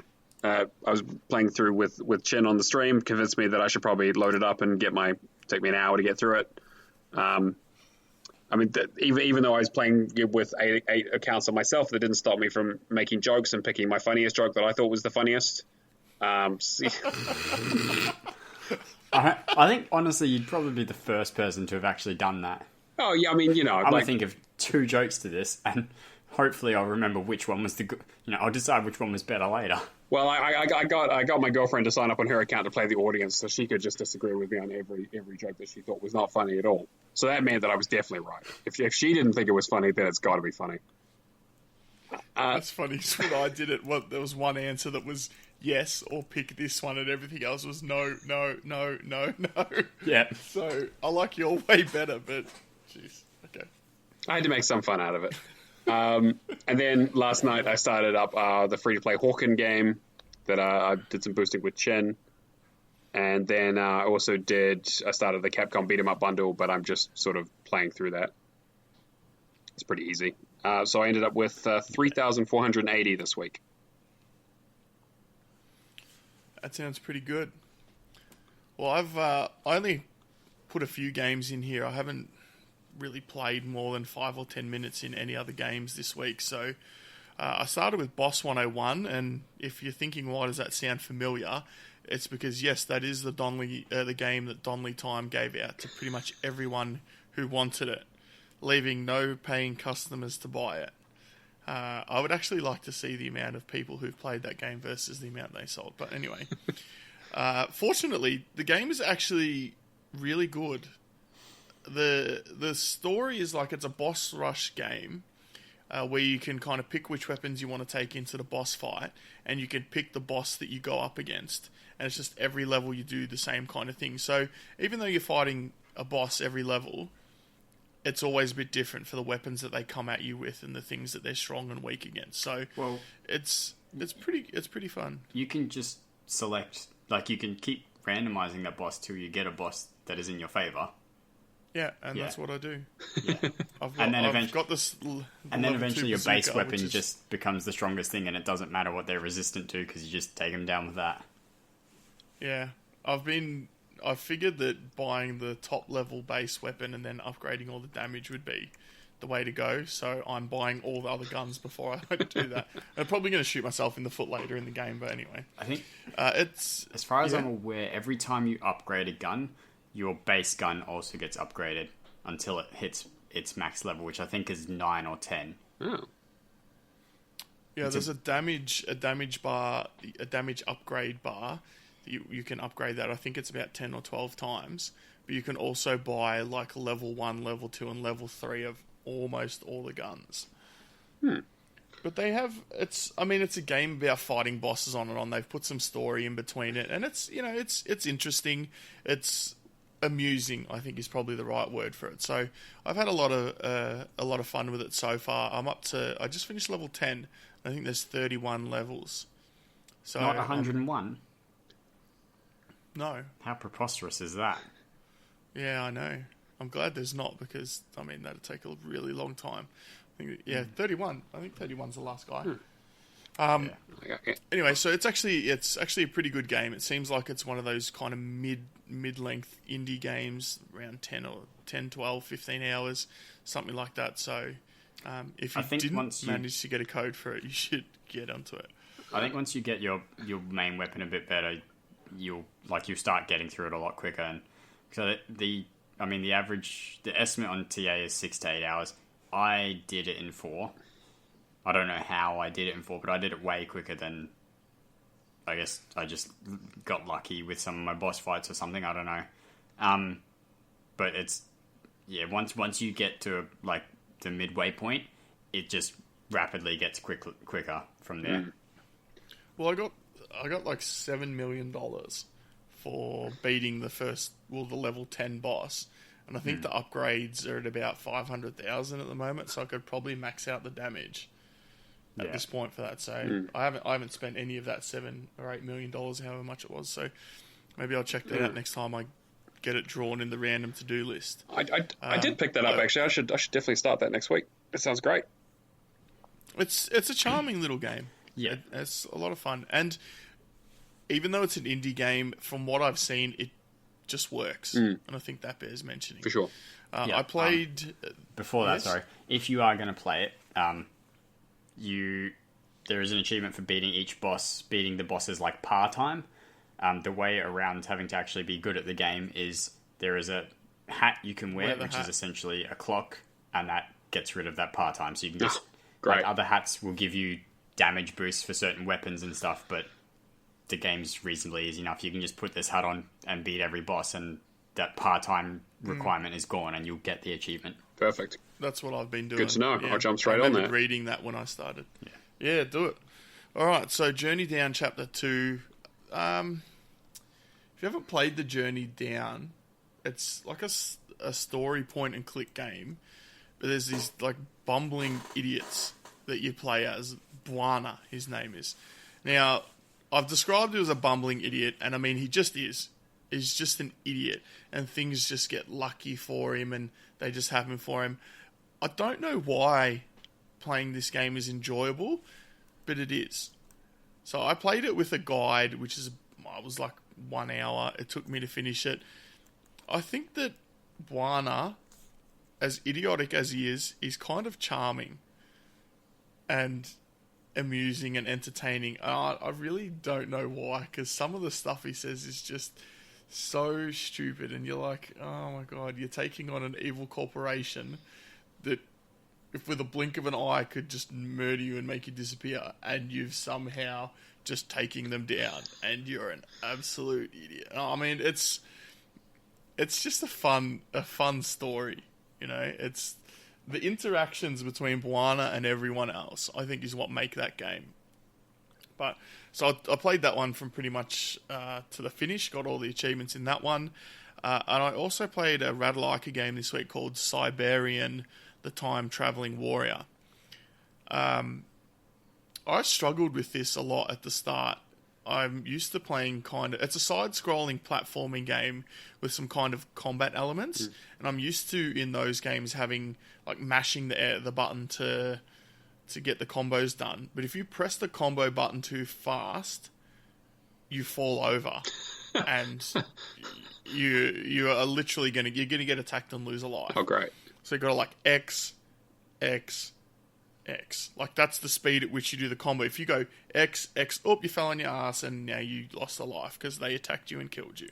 Yeah, you do get... your sword does glow when you need to hit it again to do the next part of the combo, so there is that visual cue, but yeah, it's a methodic. Okay. Yeah. So you first attack and then your sword will blink yellow, and that's when you need to hit it again. Most enemies go down in one proper combo. There is one enemy off the top of my head that doesn't. But you just X, X, X, jump, X, X, and then he's dead. So, Yeah. I noticed the sword turning yellow, but I never really thought any more correlate about to- it, to be honest. I don't know, mate. I don't know. I was playing a Ratalaika game. I wasn't expecting that level of, depth to the game, I suppose. Surprise rhythm game. Anyway, yeah, exactly. So I got 2,735 Gamerscore. I'm also on 8 for my random to-do list so far, so... I think I'm on 6, 5, something. I'm on, how do you pronounce it? 0, I think it is. You got a lot of zeros in your gamer tag, alright, man. There's no time to gloat. I've drawn the most difficult achievement in the game Zombie as well, which is a 10.57 ratio achievement. So what I'm trying to do is I'm trying to hopefully by the end of hopefully by the middle of August finish pretty much everything else, and then I can just spend the last 2 weeks save scumming, because it's the hardest difficulty and it's a 1 life difficulty. Yep. So I'm going to try playing it offline and periodically coming online to upload the save to the cloud, because I don't think I'll be able to do it. It's not Otherwise. that difficult. I only had to save scum it once, but the other bit is that, I mean, have you played the rest of the game already, or are you just going straight? I played it for about half an hour just to get the first headshot. Yeah. I got kind of like, I mean, Why are you laughing, Chin? It's not that funny, bro. I'm going to play... I've shot someone in the head once. That's my experience with the game. Zombies, well known for not traveling in large groups. I actually shot him in the head 2 times, okay, if you really must know. Didn't go down the first first one one. Did didn't you kill miss, him. or No, the first one didn't kill him. The second one popped his head off. was he though. wearing a Anyway, helmet? No, he wasn't. He was bald head, actually. Anyway, Neo, what were you saying about it? I was saying, depending on how your timing is going, the way I did it was I just played through the main game, got all the other achievements, and then went for that one just because I'd remembered how to get through it as quickly as possible. So, I mean, you'll probably find it a little bit more difficult if you haven't already run through the game before. But there are some good guides out there, and the game isn't too difficult. You just kind of have to take it a bit slow, which is obviously not ideal when you're in a hurry. But yeah, I don't think you'll have too much trouble with it, to be honest. How long is a run through? That's literally what I was about to say. Thank you. You could probably get it done in 5 or 6 hours, maybe. Okay. You could probably get it done in less, but it depends on if you go after the health upgrades and go. It depends on how much other stuff you do rather than just mainlining it. If you're doing the And you may need them because the game's hard, and you might actually need that health to get a bit further on or something. Yeah, potentially, yeah. Like I went and got all the upgrades just to be safe because and I think I got killed at like the last 30 minutes. I killed and I had to go back a bit with the save scumming, but otherwise I only died the once. So you did the online offline Yeah. save scum? Yeah, check it there? works fine. Yeah. Okay. None of this USB saving anymore from the old 360 days make it easy. Unbelievable. None of that. Yeah. All right. Well, let's hit up some sales. So, sales games that's happening. What's going on? I don't know. You tell me. All right, mate. The games with gold have turned over for this month. So, Gears of War 4. If you ever want to know what I think about Gears of War 4, Just listen through just episodes listen 1 to the through previous 52. episode. Yeah. Yes. I'll sum it up in 2 sentences. Resupply card. It's a great game. That's the first sentence. And the second sentence is that card system can jog on. And that's a nice way of saying it. Anyway, but it's a great game, and it's obviously very timely with the Gears of War 5, aka Gears 5. There you go. I don't know what that first game you said was, but They're the same I game. recognise the second one. Yeah. Yeah, they're the same game. It's coming out next month, so obviously that's why they did that. I think so. And Torchlight is free on the Xbox 360. In the Game Pass, or yes, I was going to say that's a pretty good sort of Diablo Light. Yeah, Torchlight's a good little what I game, heard, yeah. And the achievements are relatively easy as well. So it's a, it doesn't take super long like Diablo does, but gives you the same kind of idea. Yeah. Is it online co-op? I don't know. Why would you want that? Yeah, I don't know. They definitely have co-op, but I don't know if they were doing online for the first one or if it was only in the second one. Oh, there's a second one. Yeah. Okay, that's good. Not on Xbox, right, so- but it exists, yeah. We've got some games joining and leaving Game Pass. So this month, we've got Ashes Cricket. Well, it's already in. Pandemic is already in. Down Well. That's for PC. That one launched on PC, didn't it? Yeah, and so did Pandemic. Yep. Oh, did it? Okay, Yeah. cool. The Jackbox Party Pack 2. If I remember correctly, that's the one that's got that UFO Yes. BGYN achievement. And that one really sucks. But it's a bunch of good games, so if you're not playing it for the completion, you'll enjoy it. So that's August the 8th. Space Hulk Tactics, August the 8th for PC. Bard's Tale Trilogy, August 13. That's from one of the studios that Microsoft recently acquired, if I remember NXI? correctly. Yeah, in Exile, yeah. People who do Wasteland. Yep. Yes. Then you've got Slay the Spire on the 14th of August, and Bard's Tale 4 Director's Cut later this month, August 27. Alex hasn't. So, Neo, have you played the Bard's Tale stuff? A little bit. It was a bit sort of before my time when I was big into PC gaming. But I know of them, and I played a little bit of them, but Yeah. not exhaustively. So I'm actually a little bit interested to see how this comes along, because I've enjoyed, Torment and all that sort of stuff that NXIL's been involved with previously. Yeah. It's weird that it's just console. Would have thought it would have come to PC as well. It feels like a Game Pass for PC. PC title. Yeah. Yeah. I mean, they might launch it afterwards. I'm not sure. Have a look at the picture. Maybe the picture tells Well, I me. think I heard somewhere that might be what they're doing. It goes in console Game Pass for a little bit, comes out, goes in PC. I don't know. Cool, that I'll have to helps. see what they do. That tells me nothing. Both classics are being remastered and arriving on Xbox One and PC on the Microsoft Store. Both will be available with Xbox Game Pass at launch. Right. So you There are two. yeah. So you can buy them on PC, but they're not in PC Game Pass, I guess, is what they're saying. I don't know, because they usually. I don't know if they specify console Game Pass anymore. Like I don't. Oh, yeah, good point. I don't know if they play anywhere either, so who knows? Yeah. That's get your announcements together better. All right. Well, in about a week, if you're listening to this when it comes out, 14th of August, we've got several games leaving.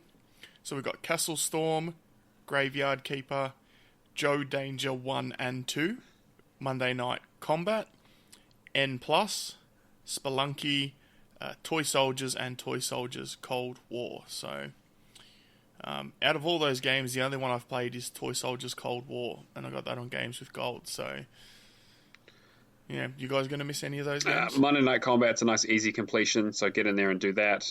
N+, make sure you play that so I get my ratio higher. Castle Storm is a relatively easy game, but I think it was Games with Gold, but that might have been the Xbox One version. I'm not really sure. But I don't think we're missing too much. A Graveyard Keeper I heard really good things about. Like, it was apparently sort of a Stardew Valley kind of thing, but with more skeletons, I guess, or Macabre. something. Yeah, more macabre, yeah. And I did Toy Soldiers and Cold War, and they were okay games for the most part. Nothing too special. I just dived Joe Danger 1 and 2 in the recent Bean Dive, so it's unfortunate. I'll miss them, I guess.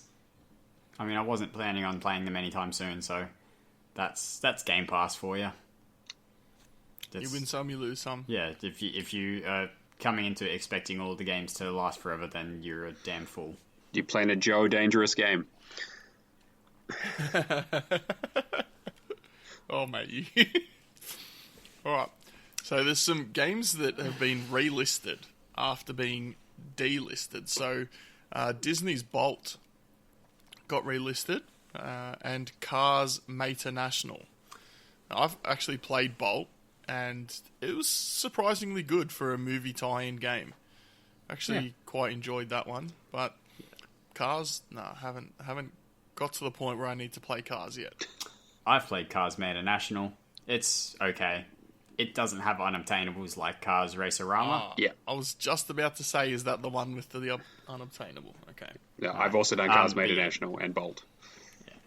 So they're both they're Disney games or whatever. So there's just obviously a license negotiation happening, and that's why they got delisted. I mean, Bolt was delisted 2 days ago, 3 days ago, something like that. It wasn't that long ago. it's I very know. quick I remember turnaround. seeing an article about it. I'm like, I've played that game. All right. So, quick points. Oh, that's right. We've got Glass Masquerade, 50%, $5.99. The Long Reach, 75%, $3.74. That's actually a pretty good game. And The Station, 60% off for $5.99. Again, another easy but fun game. I quite enjoyed The Station. We're gonna not really much in the easy points, in the way of the easy points. This sale is a bit of a disappointment, but we've all managed to find something to recommend. So, Kirby, what's your recommendation? Look, I've talked about this game in the past. Cook Serve Delicious 2.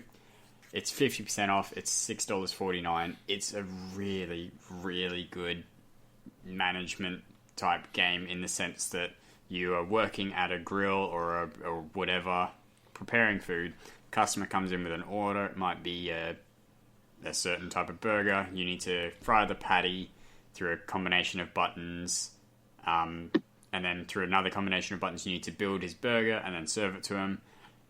That's a really, really basic way of saying it, but it's hard to explain. You need to just watch a video, watch the trailer. It is not an easy game, or at least It's nearly a 5 ratio online. So. I don't know the trick to make it easy if it is easy.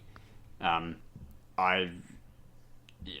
completion's probably a little bit out of my grasp, but it's so fun. When I started playing this, I think I played this for about 40 hours, 50 hours, sort of without having another game in between because it was just so enjoyable. And that's not, I don't often put a stint of gaming for a single game that long unless it's Rocket League. Rocket League. Yeah, it's certainly not going to be for everyone, but if it looks like something you might even be vaguely interested in, get it now. This is the first sale it's ever been on, and it's half price. It's no better time to jump on it. So I just had a quick look at the achievements while you were talking about it. There's a 13.29 ratio achievement for getting gold on all shifts in 15 different restaurants. Correct. I think I have 3 restaurants. I think I have 3 restaurants where I've got gold on all shifts. There are maybe 20 or so. Oh, probably more than 20. It's probably about 30, 35 restaurants. So there's a fair chunk to pick from. Obviously, the later ones may be harder, or you may be preparing more difficult food.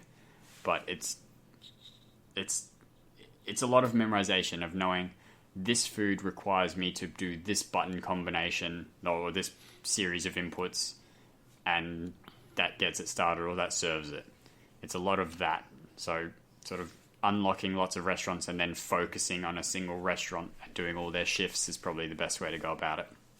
Can you, pause, remember the combination, tap the buttons, pause again for the next thing? Could you do it like that? The pause menu doesn't show you the game screen.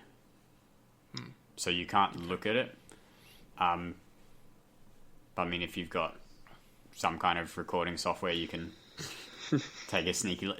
It'll take way longer, but maybe that extra 10 minutes of your time is worth making sure you get a gold. Because gold requires 0 mistakes and 0 missed orders. You have to have a perfect run to get a gold in a shift. I'm just picturing you with a Bop-It controller trying to play this game, just making sure that you can... That's kind of it. So, you get... I mean, I know at this point the Omega Spicy Chicken Sandwich, is left trigger and Y for the spicy chicken, because X is the normal chicken. You don't want to put the normal chicken.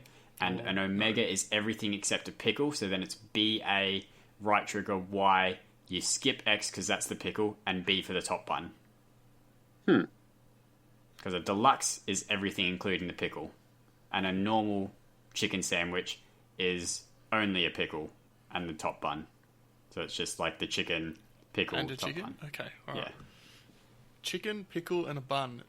Yeah, I don't know. Yeah. It's, Look, sounds I like a don't order Cuban the that's food. gone very, very wrong. I just give the people what they want. If they want the worst food in the world, that's not really my problem. They'll get it. Yeah, that's true. Yeah, I draw the line at Sally Salon when it comes to playing management games. Sally's Salon. Oh boy. Am I going to have to look that one up after the show and find out what it's all about? It's all, I've got it on Windows Phone. What are you recommending, Matt? So I was going to go with Burnout Paradise Remastered. So I think they recently just had the shutdown for Burnout Paradise on the 360 for the online servers. But it's 75% off for $5, and I think that's an absolute steal for what is probably one of my favorite racing games of all time. And that's saying something because I barely know how to drive. So if anyone who knows me knows that I basically can't finish any Need for Speed game besides maybe the original Most Wanted. But I absolutely loved Burnout Paradise when it came out. And I'm actually looking forward to playing through this again at some stage. So I've actually already picked it up, but I would definitely recommend other people pick it up so they can help me with those challenges. Yeah. My recommendation this week is Adventures of Pip. It's 50% off $7.49. It's like a side-scrolling or upward-scrolling adventure game, kind of like Mario, I suppose, where you got to avoid the traps, kill the enemies, and get to the end of the level. But it's not a long game. I think it's about 5 or 6 hours to beat it, but it's just the right amount of challenging. Like, there are some levels you'll get through first time and go, oh, that wasn't too bad. And some of them you'll play 10 times and go, oh man, I got through it, a sense of achievement. But yeah, Adventures of Pip is a really good game. I'm not purchasing anything this week unless they somehow add some more sales. Matt, you've got a few here? Yes, I was just thinking, so I'll probably pick up the Glass Masquerade, which I know you guys did a review of a few episodes back, and it sounded really, really interesting. Yeah, so it looked really good, so I'm probably going to jump on that. It looks relatively easy as well, so that's always a nice combination. And there was one other one here, Anime Gate of Memories, The Nameless Chronicles, which I think is a sequel, or... Yeah, it's the sequel to Anime Gate of Memories, which I think I do own. Week. Yes, yeah. So I picked up Anime Gate of Memories a while back. It's sitting in my backlog, so this can just join it probably. Yeah, and I'll get around to playing that in 2025. You should definitely play Folklore first, because Folklore definitely just find a PlayStation 3. I think it's a 3. I have. It is 3. I have played Folklore back in the day. I remember when they announced that at E3. It was a really interesting looking game. It really feels like not like a spiritual sequel, but it feels like it's gone, man, that game did a lot of really cool things. We're just going to basically copy that, but tone it back a bit. Yeah, no one remembers this game. We'll just steal it. Oh, Folklore was... Man, that was a game. I've never heard of it. I know, that's because you're an uncultured swine. That is unnecessary. Yeah, well, so is not knowing about Folklore. Okay, alright. Are you purchasing anything, Kirby, or have you bought everything in the sale like usual? I think I'm probably going to, same as Neo, I'm probably going to get the sequel, Anime Gate of Memories, Nameless Chronicles. I have access to this through another game share, but it's easier if I just have it myself and it's on a reasonable discount. Don't think I noticed anything else. I'm going to have a quick little squiz and see if there's anything that jumps out at me. No, nothing else jumps out at me. Alright. Or maybe Need for Speed Payback for $5. Oof. Get your credit card out for those microtransactions. Yeah, I mean, it's not the best idea, but it's also $5. Alright, well, we got some new games coming out in the next week or so. We do. Wednesday, What a Damsel, format if you we've didn't manage to get it on the little Sneak Dog free. Did you end up getting Oh, yeah, I got it. freeze? Yeah, absolutely, yeah. Yeah, me too. I think, Chin, you said you just missed out. I missed out, but Fug got it. So he's now you're all contributed sorted then. 5 games to my collection. Well, he tries to go and buy something, and he's to. like, "You already own this." What? Yeah. Not his fault. You don't want to double buy something, so he doesn't get the chance. Yes. So we're trying a new format with new games. We're gonna give the. Well, I mean, we got real lazy this week and just did Steam descriptions, but we'll try and sort of explain the game a little bit rather than just. Hey, I went and looked at the videos. Yeah. Did you? I mean, I did. You know what? Should I go through them? I know what they are. All right, sure. You go through it. By the way, Damsel, Chin and I played at PAX last year. It's a really good game. Yeah, a little bit floaty. That's not the description, though. So apparently it's a challenging, fast-paced action platformer with a dark cartoon that's come to life with frenetic gameplay. Did I write this? This really sounds like some absolute marketing spiel. Are you Steam? Well, you know. No, it actually looks really good. Do we know what the achievements look like on that yet? Some of them are real tough, but for the most part, not so bad. I think all but one have been earned. I think that one's unobtainable at the moment, but we can't flag it until we get dev confirmation or 2 weeks from the launch date. Gotcha. Okay. That's just policy. But aside from that, everything's been earned, so it's doable for sure. Cool. So I've got it sitting there, so I've played it some touch. Oh, okay. Can we just stop interrupting him? Yeah, but, good stuff. It's trying to move on, and we just... All right, go, Matt. Go. All right. Really works in an audio medium, Chin. Mustache Amigos. It's a sort of top-down battle racer with pinatas and stuff. So think Guacamelee, but slightly more family-friendly. So like Big Crowd Showdown? Kind of, yeah. I think that's kind of what they're going for. Kind of like maybe that combined with a bit of Runbow or that sort of stuff, or speed runners, that sort of thing. It looks like very sort of cartoony and colourful. Mm-hmm. Oh, what a finishing line! You can't just run; you must dash, amigos. Oh man, that's glorious. They would have had beers after work celebrating coming up with that line. I mean, if they sell some copies, they might be able to afford some beers, which would be nice. Sagebrush, which is a sort of first-person walking sim, it looks like, but maybe a horror game. It's about a cult in New Mexico, and so it looks like you're going through former inhabitants. From what I saw, it looks a lot like sort of Everyone's Gone to the Rapture and that sort of stuff. So we'll see how that is. Oh yeah, I want to play that game. Yep, it's also Radalaika.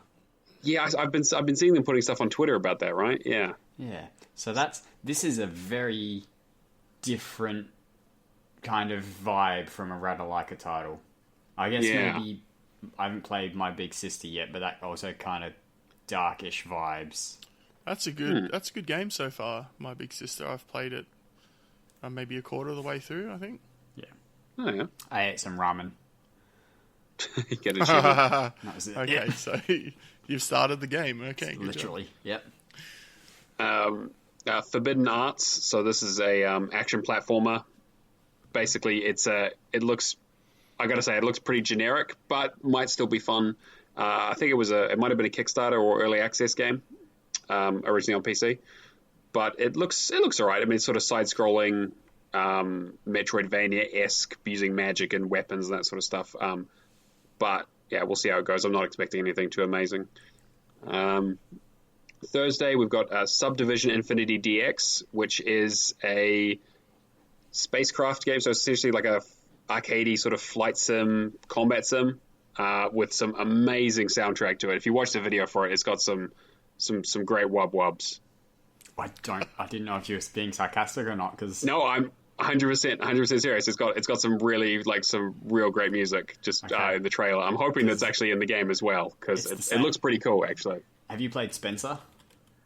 Yes. Same devs. Really? Yep. Huh. Yeah. All right. Well, it takes all kinds, I suppose. Yeah. Weird. Yeah. So the game will probably be pretty short, and it'll just be the same ships over and over again. But hey, it's fine. Hopefully it's easy. But actually, I actually quite like space combat sims that are simple, not things like Elite Dangerous or anything too crazy, but things like Darkstar 1 and those sort of stuff, or in Freelancer back in the day. Lord of the Rings adventure card game. Basically looks like Hearthstone. That's pretty much all I've got to say about that. Yeah, that's how it felt. Even in the E3 trailer thing, sizzle reel that they did. Yeah, it's like, oh, is that Hearthstone? Oh, wait, no, that's Gollum. Oh yeah, I remember that actually. Mm-hmm. They had that big cinematic trailer, and you're like, oh, it's a card game. Okay, yeah. It's been happening a lot lately, actually. Tuesday we've got Exception, which is a sort of side-scrolling shoot 'em up where you essentially a virus is taken over a computer, and you have to be like you're essentially a software program in there shooting things.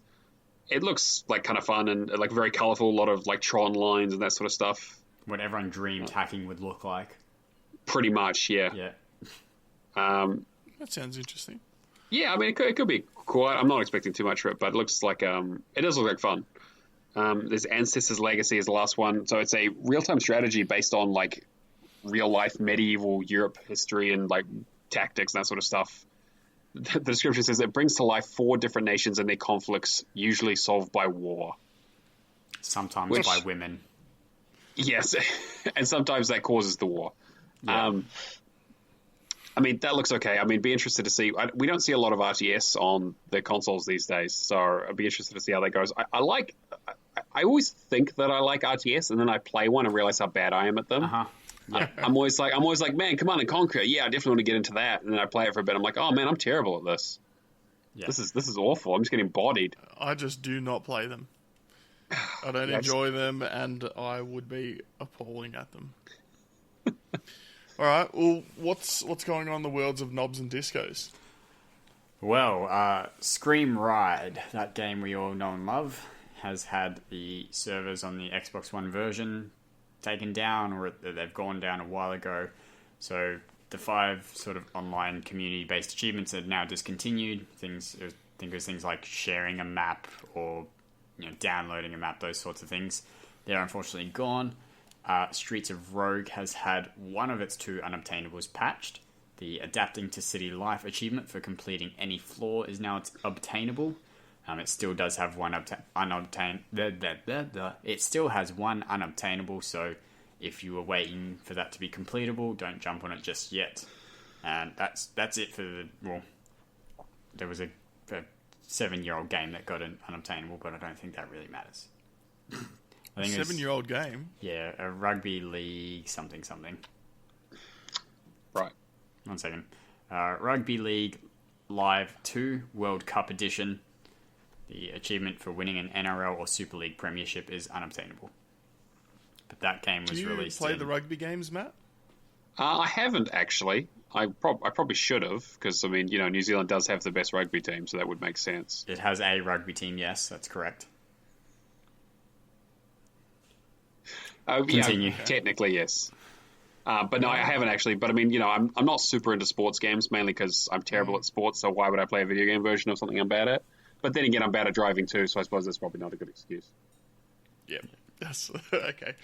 All right, so milestones. So I noticed no one organised it. That's fine. We just go in the order that it's in there, and it's fine. Everyone happy. Chronological because order. Their name's being read out. They're very happy about it. Yeah. So, oh boy, you're not gonna try and move this while I'm reading, are you? No, I've just split it up a little bit so that we can all take turns. All right. Spaces the Grave has reached 700,000 true achievement score.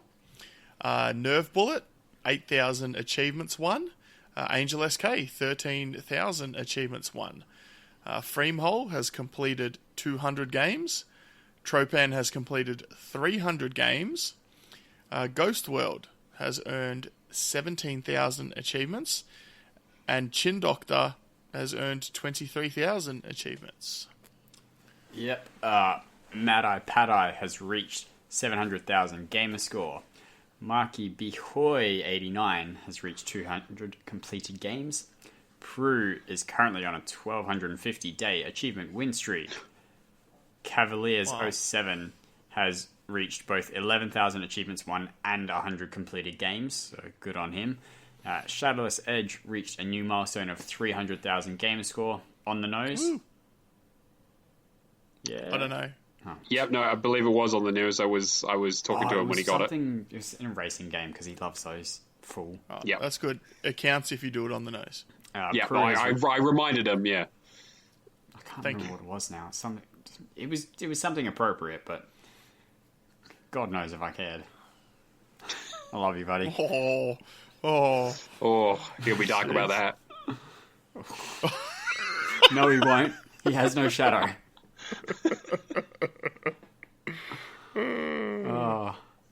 Prue has reached a new milestone of 900,000 true achievement score. Wow. So Niberios has reached a milestone of completion percentage of 95%, which is very impressive. Mark B has reached a new milestone of 250,000 Gamerscore. Cavaliers 07 again has reached a milestone of 400,000 TA score. Kush Moose has reached 350,000 Gamerscore. And Philip Wendell has reached a completion percentage of 60. Do you know his name's not Philip or Wendell? Really? Yeah. Is your name Chin or Doctor? I mean, Chin, yeah. Yeah. No, last name but is Doctor. Philip Yeah, Wendell seems yeah. like a name that you'd like someone's put their name in it, but it's not. Yeah, well, I mean, legally, my first name is Neo, my last name is Master. I get a lot of weird looks at the DMV, but... Yeah, especially when your girlfriend calls out for you and everyone's like, whoa. Yeah, oh, yeah, actually, yeah, that's true, public. yeah. And I was just thinking back to Niberios reaching 95%, and I thought, that's where I was heading before I started being in the random to-do list competition.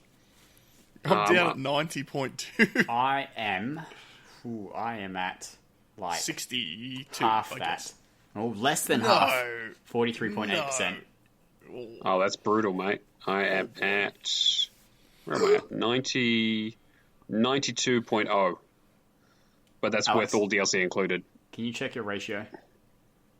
1.5877. That's okay, never mind. All good. 1.7782. I dropped down to 1.59. Oh, mate. All these Radlikers have killed my ratio. I'm below 1.6. I was thinking last week when I popped that bow to me achievement that I would finally be ahead of your ratio again. And it just still wasn't. I had a panic just then when I looked. I was so unhappy. Because I was like, that's a different colour next to my completion percentage, because 1.6 goes into teal. Blue, yeah. Now it's just dark blue, like a pleb. Ugh. Yeah. Well, if I get the Unstoppable achievement in Zombie this month, I reckon that'll be enough to push me back up over 1.6. My highest is a 13.31, so you still won't overtake me. But you have to get it. Yeah, it's easy. Yeah? Yeah. What is it? It's in Lost Sea, which you would have never heard of. Army of One, you are complete right. the game without recruiting any crew members. So essentially, for this game, there's a bunch of complete the game, doing this, doing this, doing this. So I was like, this is a good UHH game. So I made sure I could do all of the things, and then just didn't do them so that I could save them, and then they never came up and I forgot about them. So, what is this? Purist? Is that the one that you've got? Would you say 17? Or Army of One? No, Army of One. Okay. Yeah, not even the highest ratio in the game. 5 people have earned it though, so I'm going to need to save it, otherwise that ratio will drop for the random to-do list, and I don't want that to happen. Can that happen Yep. during the competition? Yes, it is a volatile scoreboard, so ratio changes that will is- affect the score. That's That is why. no good. Yeah, which is why I haven't done Crackdown 3 yet. Yeah. Okay. All right. Well, that's it. That's episode 53. We're finished. Thank you both for being on the show and trying to derail it. I'm sure everyone enjoyed that. If you as the listener would like to send us an email, you can do so at hello@realgamerscore.com. You can find us on Twitter at realgamerscore. You can join us in Discord. The link to join is at discord.io/realgamerscore. And you can find our Patreon page at patreon.com/realgamerscore. You can, of course, write questions into the show. We'll endeavour to answer them as soon as we can after receiving them. And if you'd like to be on the show, please get in touch with me on Discord. You can support the podcast by subscribing on iTunes and on other platforms that you listen on, which is Stitcher, Spotify, iHeartRadio, etc. You can leave us a review. which we'll read out on the show. Tell your friends about us, retweet us on Twitter, and subscribe to us on YouTube and Patreon if you so desire. Kirby, if someone wanted to get in touch with you, how could they do so? Well, they would find me everywhere. So Mixer, True Achievements, Xbox Live, Discord, Twitter, all under ChinDocta. That's ChinDocta. That's and if they really want your home address, they can check the E3 leak. Indeed. Matt, if someone wants to get in touch with you, how can they get in touch with you? As usual, don't ever speak to me. But if you have to, my parties are private for a reason. Yeah, yeah, absolutely. I actually wear a shirt that just says "Excuse me," and on the back it just says "How dare you." But if you do absolutely need to speak to me, you can find me on TA at Neomaster or on the Discord where I'm most of the time at Neomaster as well. All right, and you can find me on Xbox, on Twitter, on Mixer, and True Achievements, ProfessorPluto, and you can find me on Twitch, ProfessorPluto1. It's all one word. All right, well, there you go.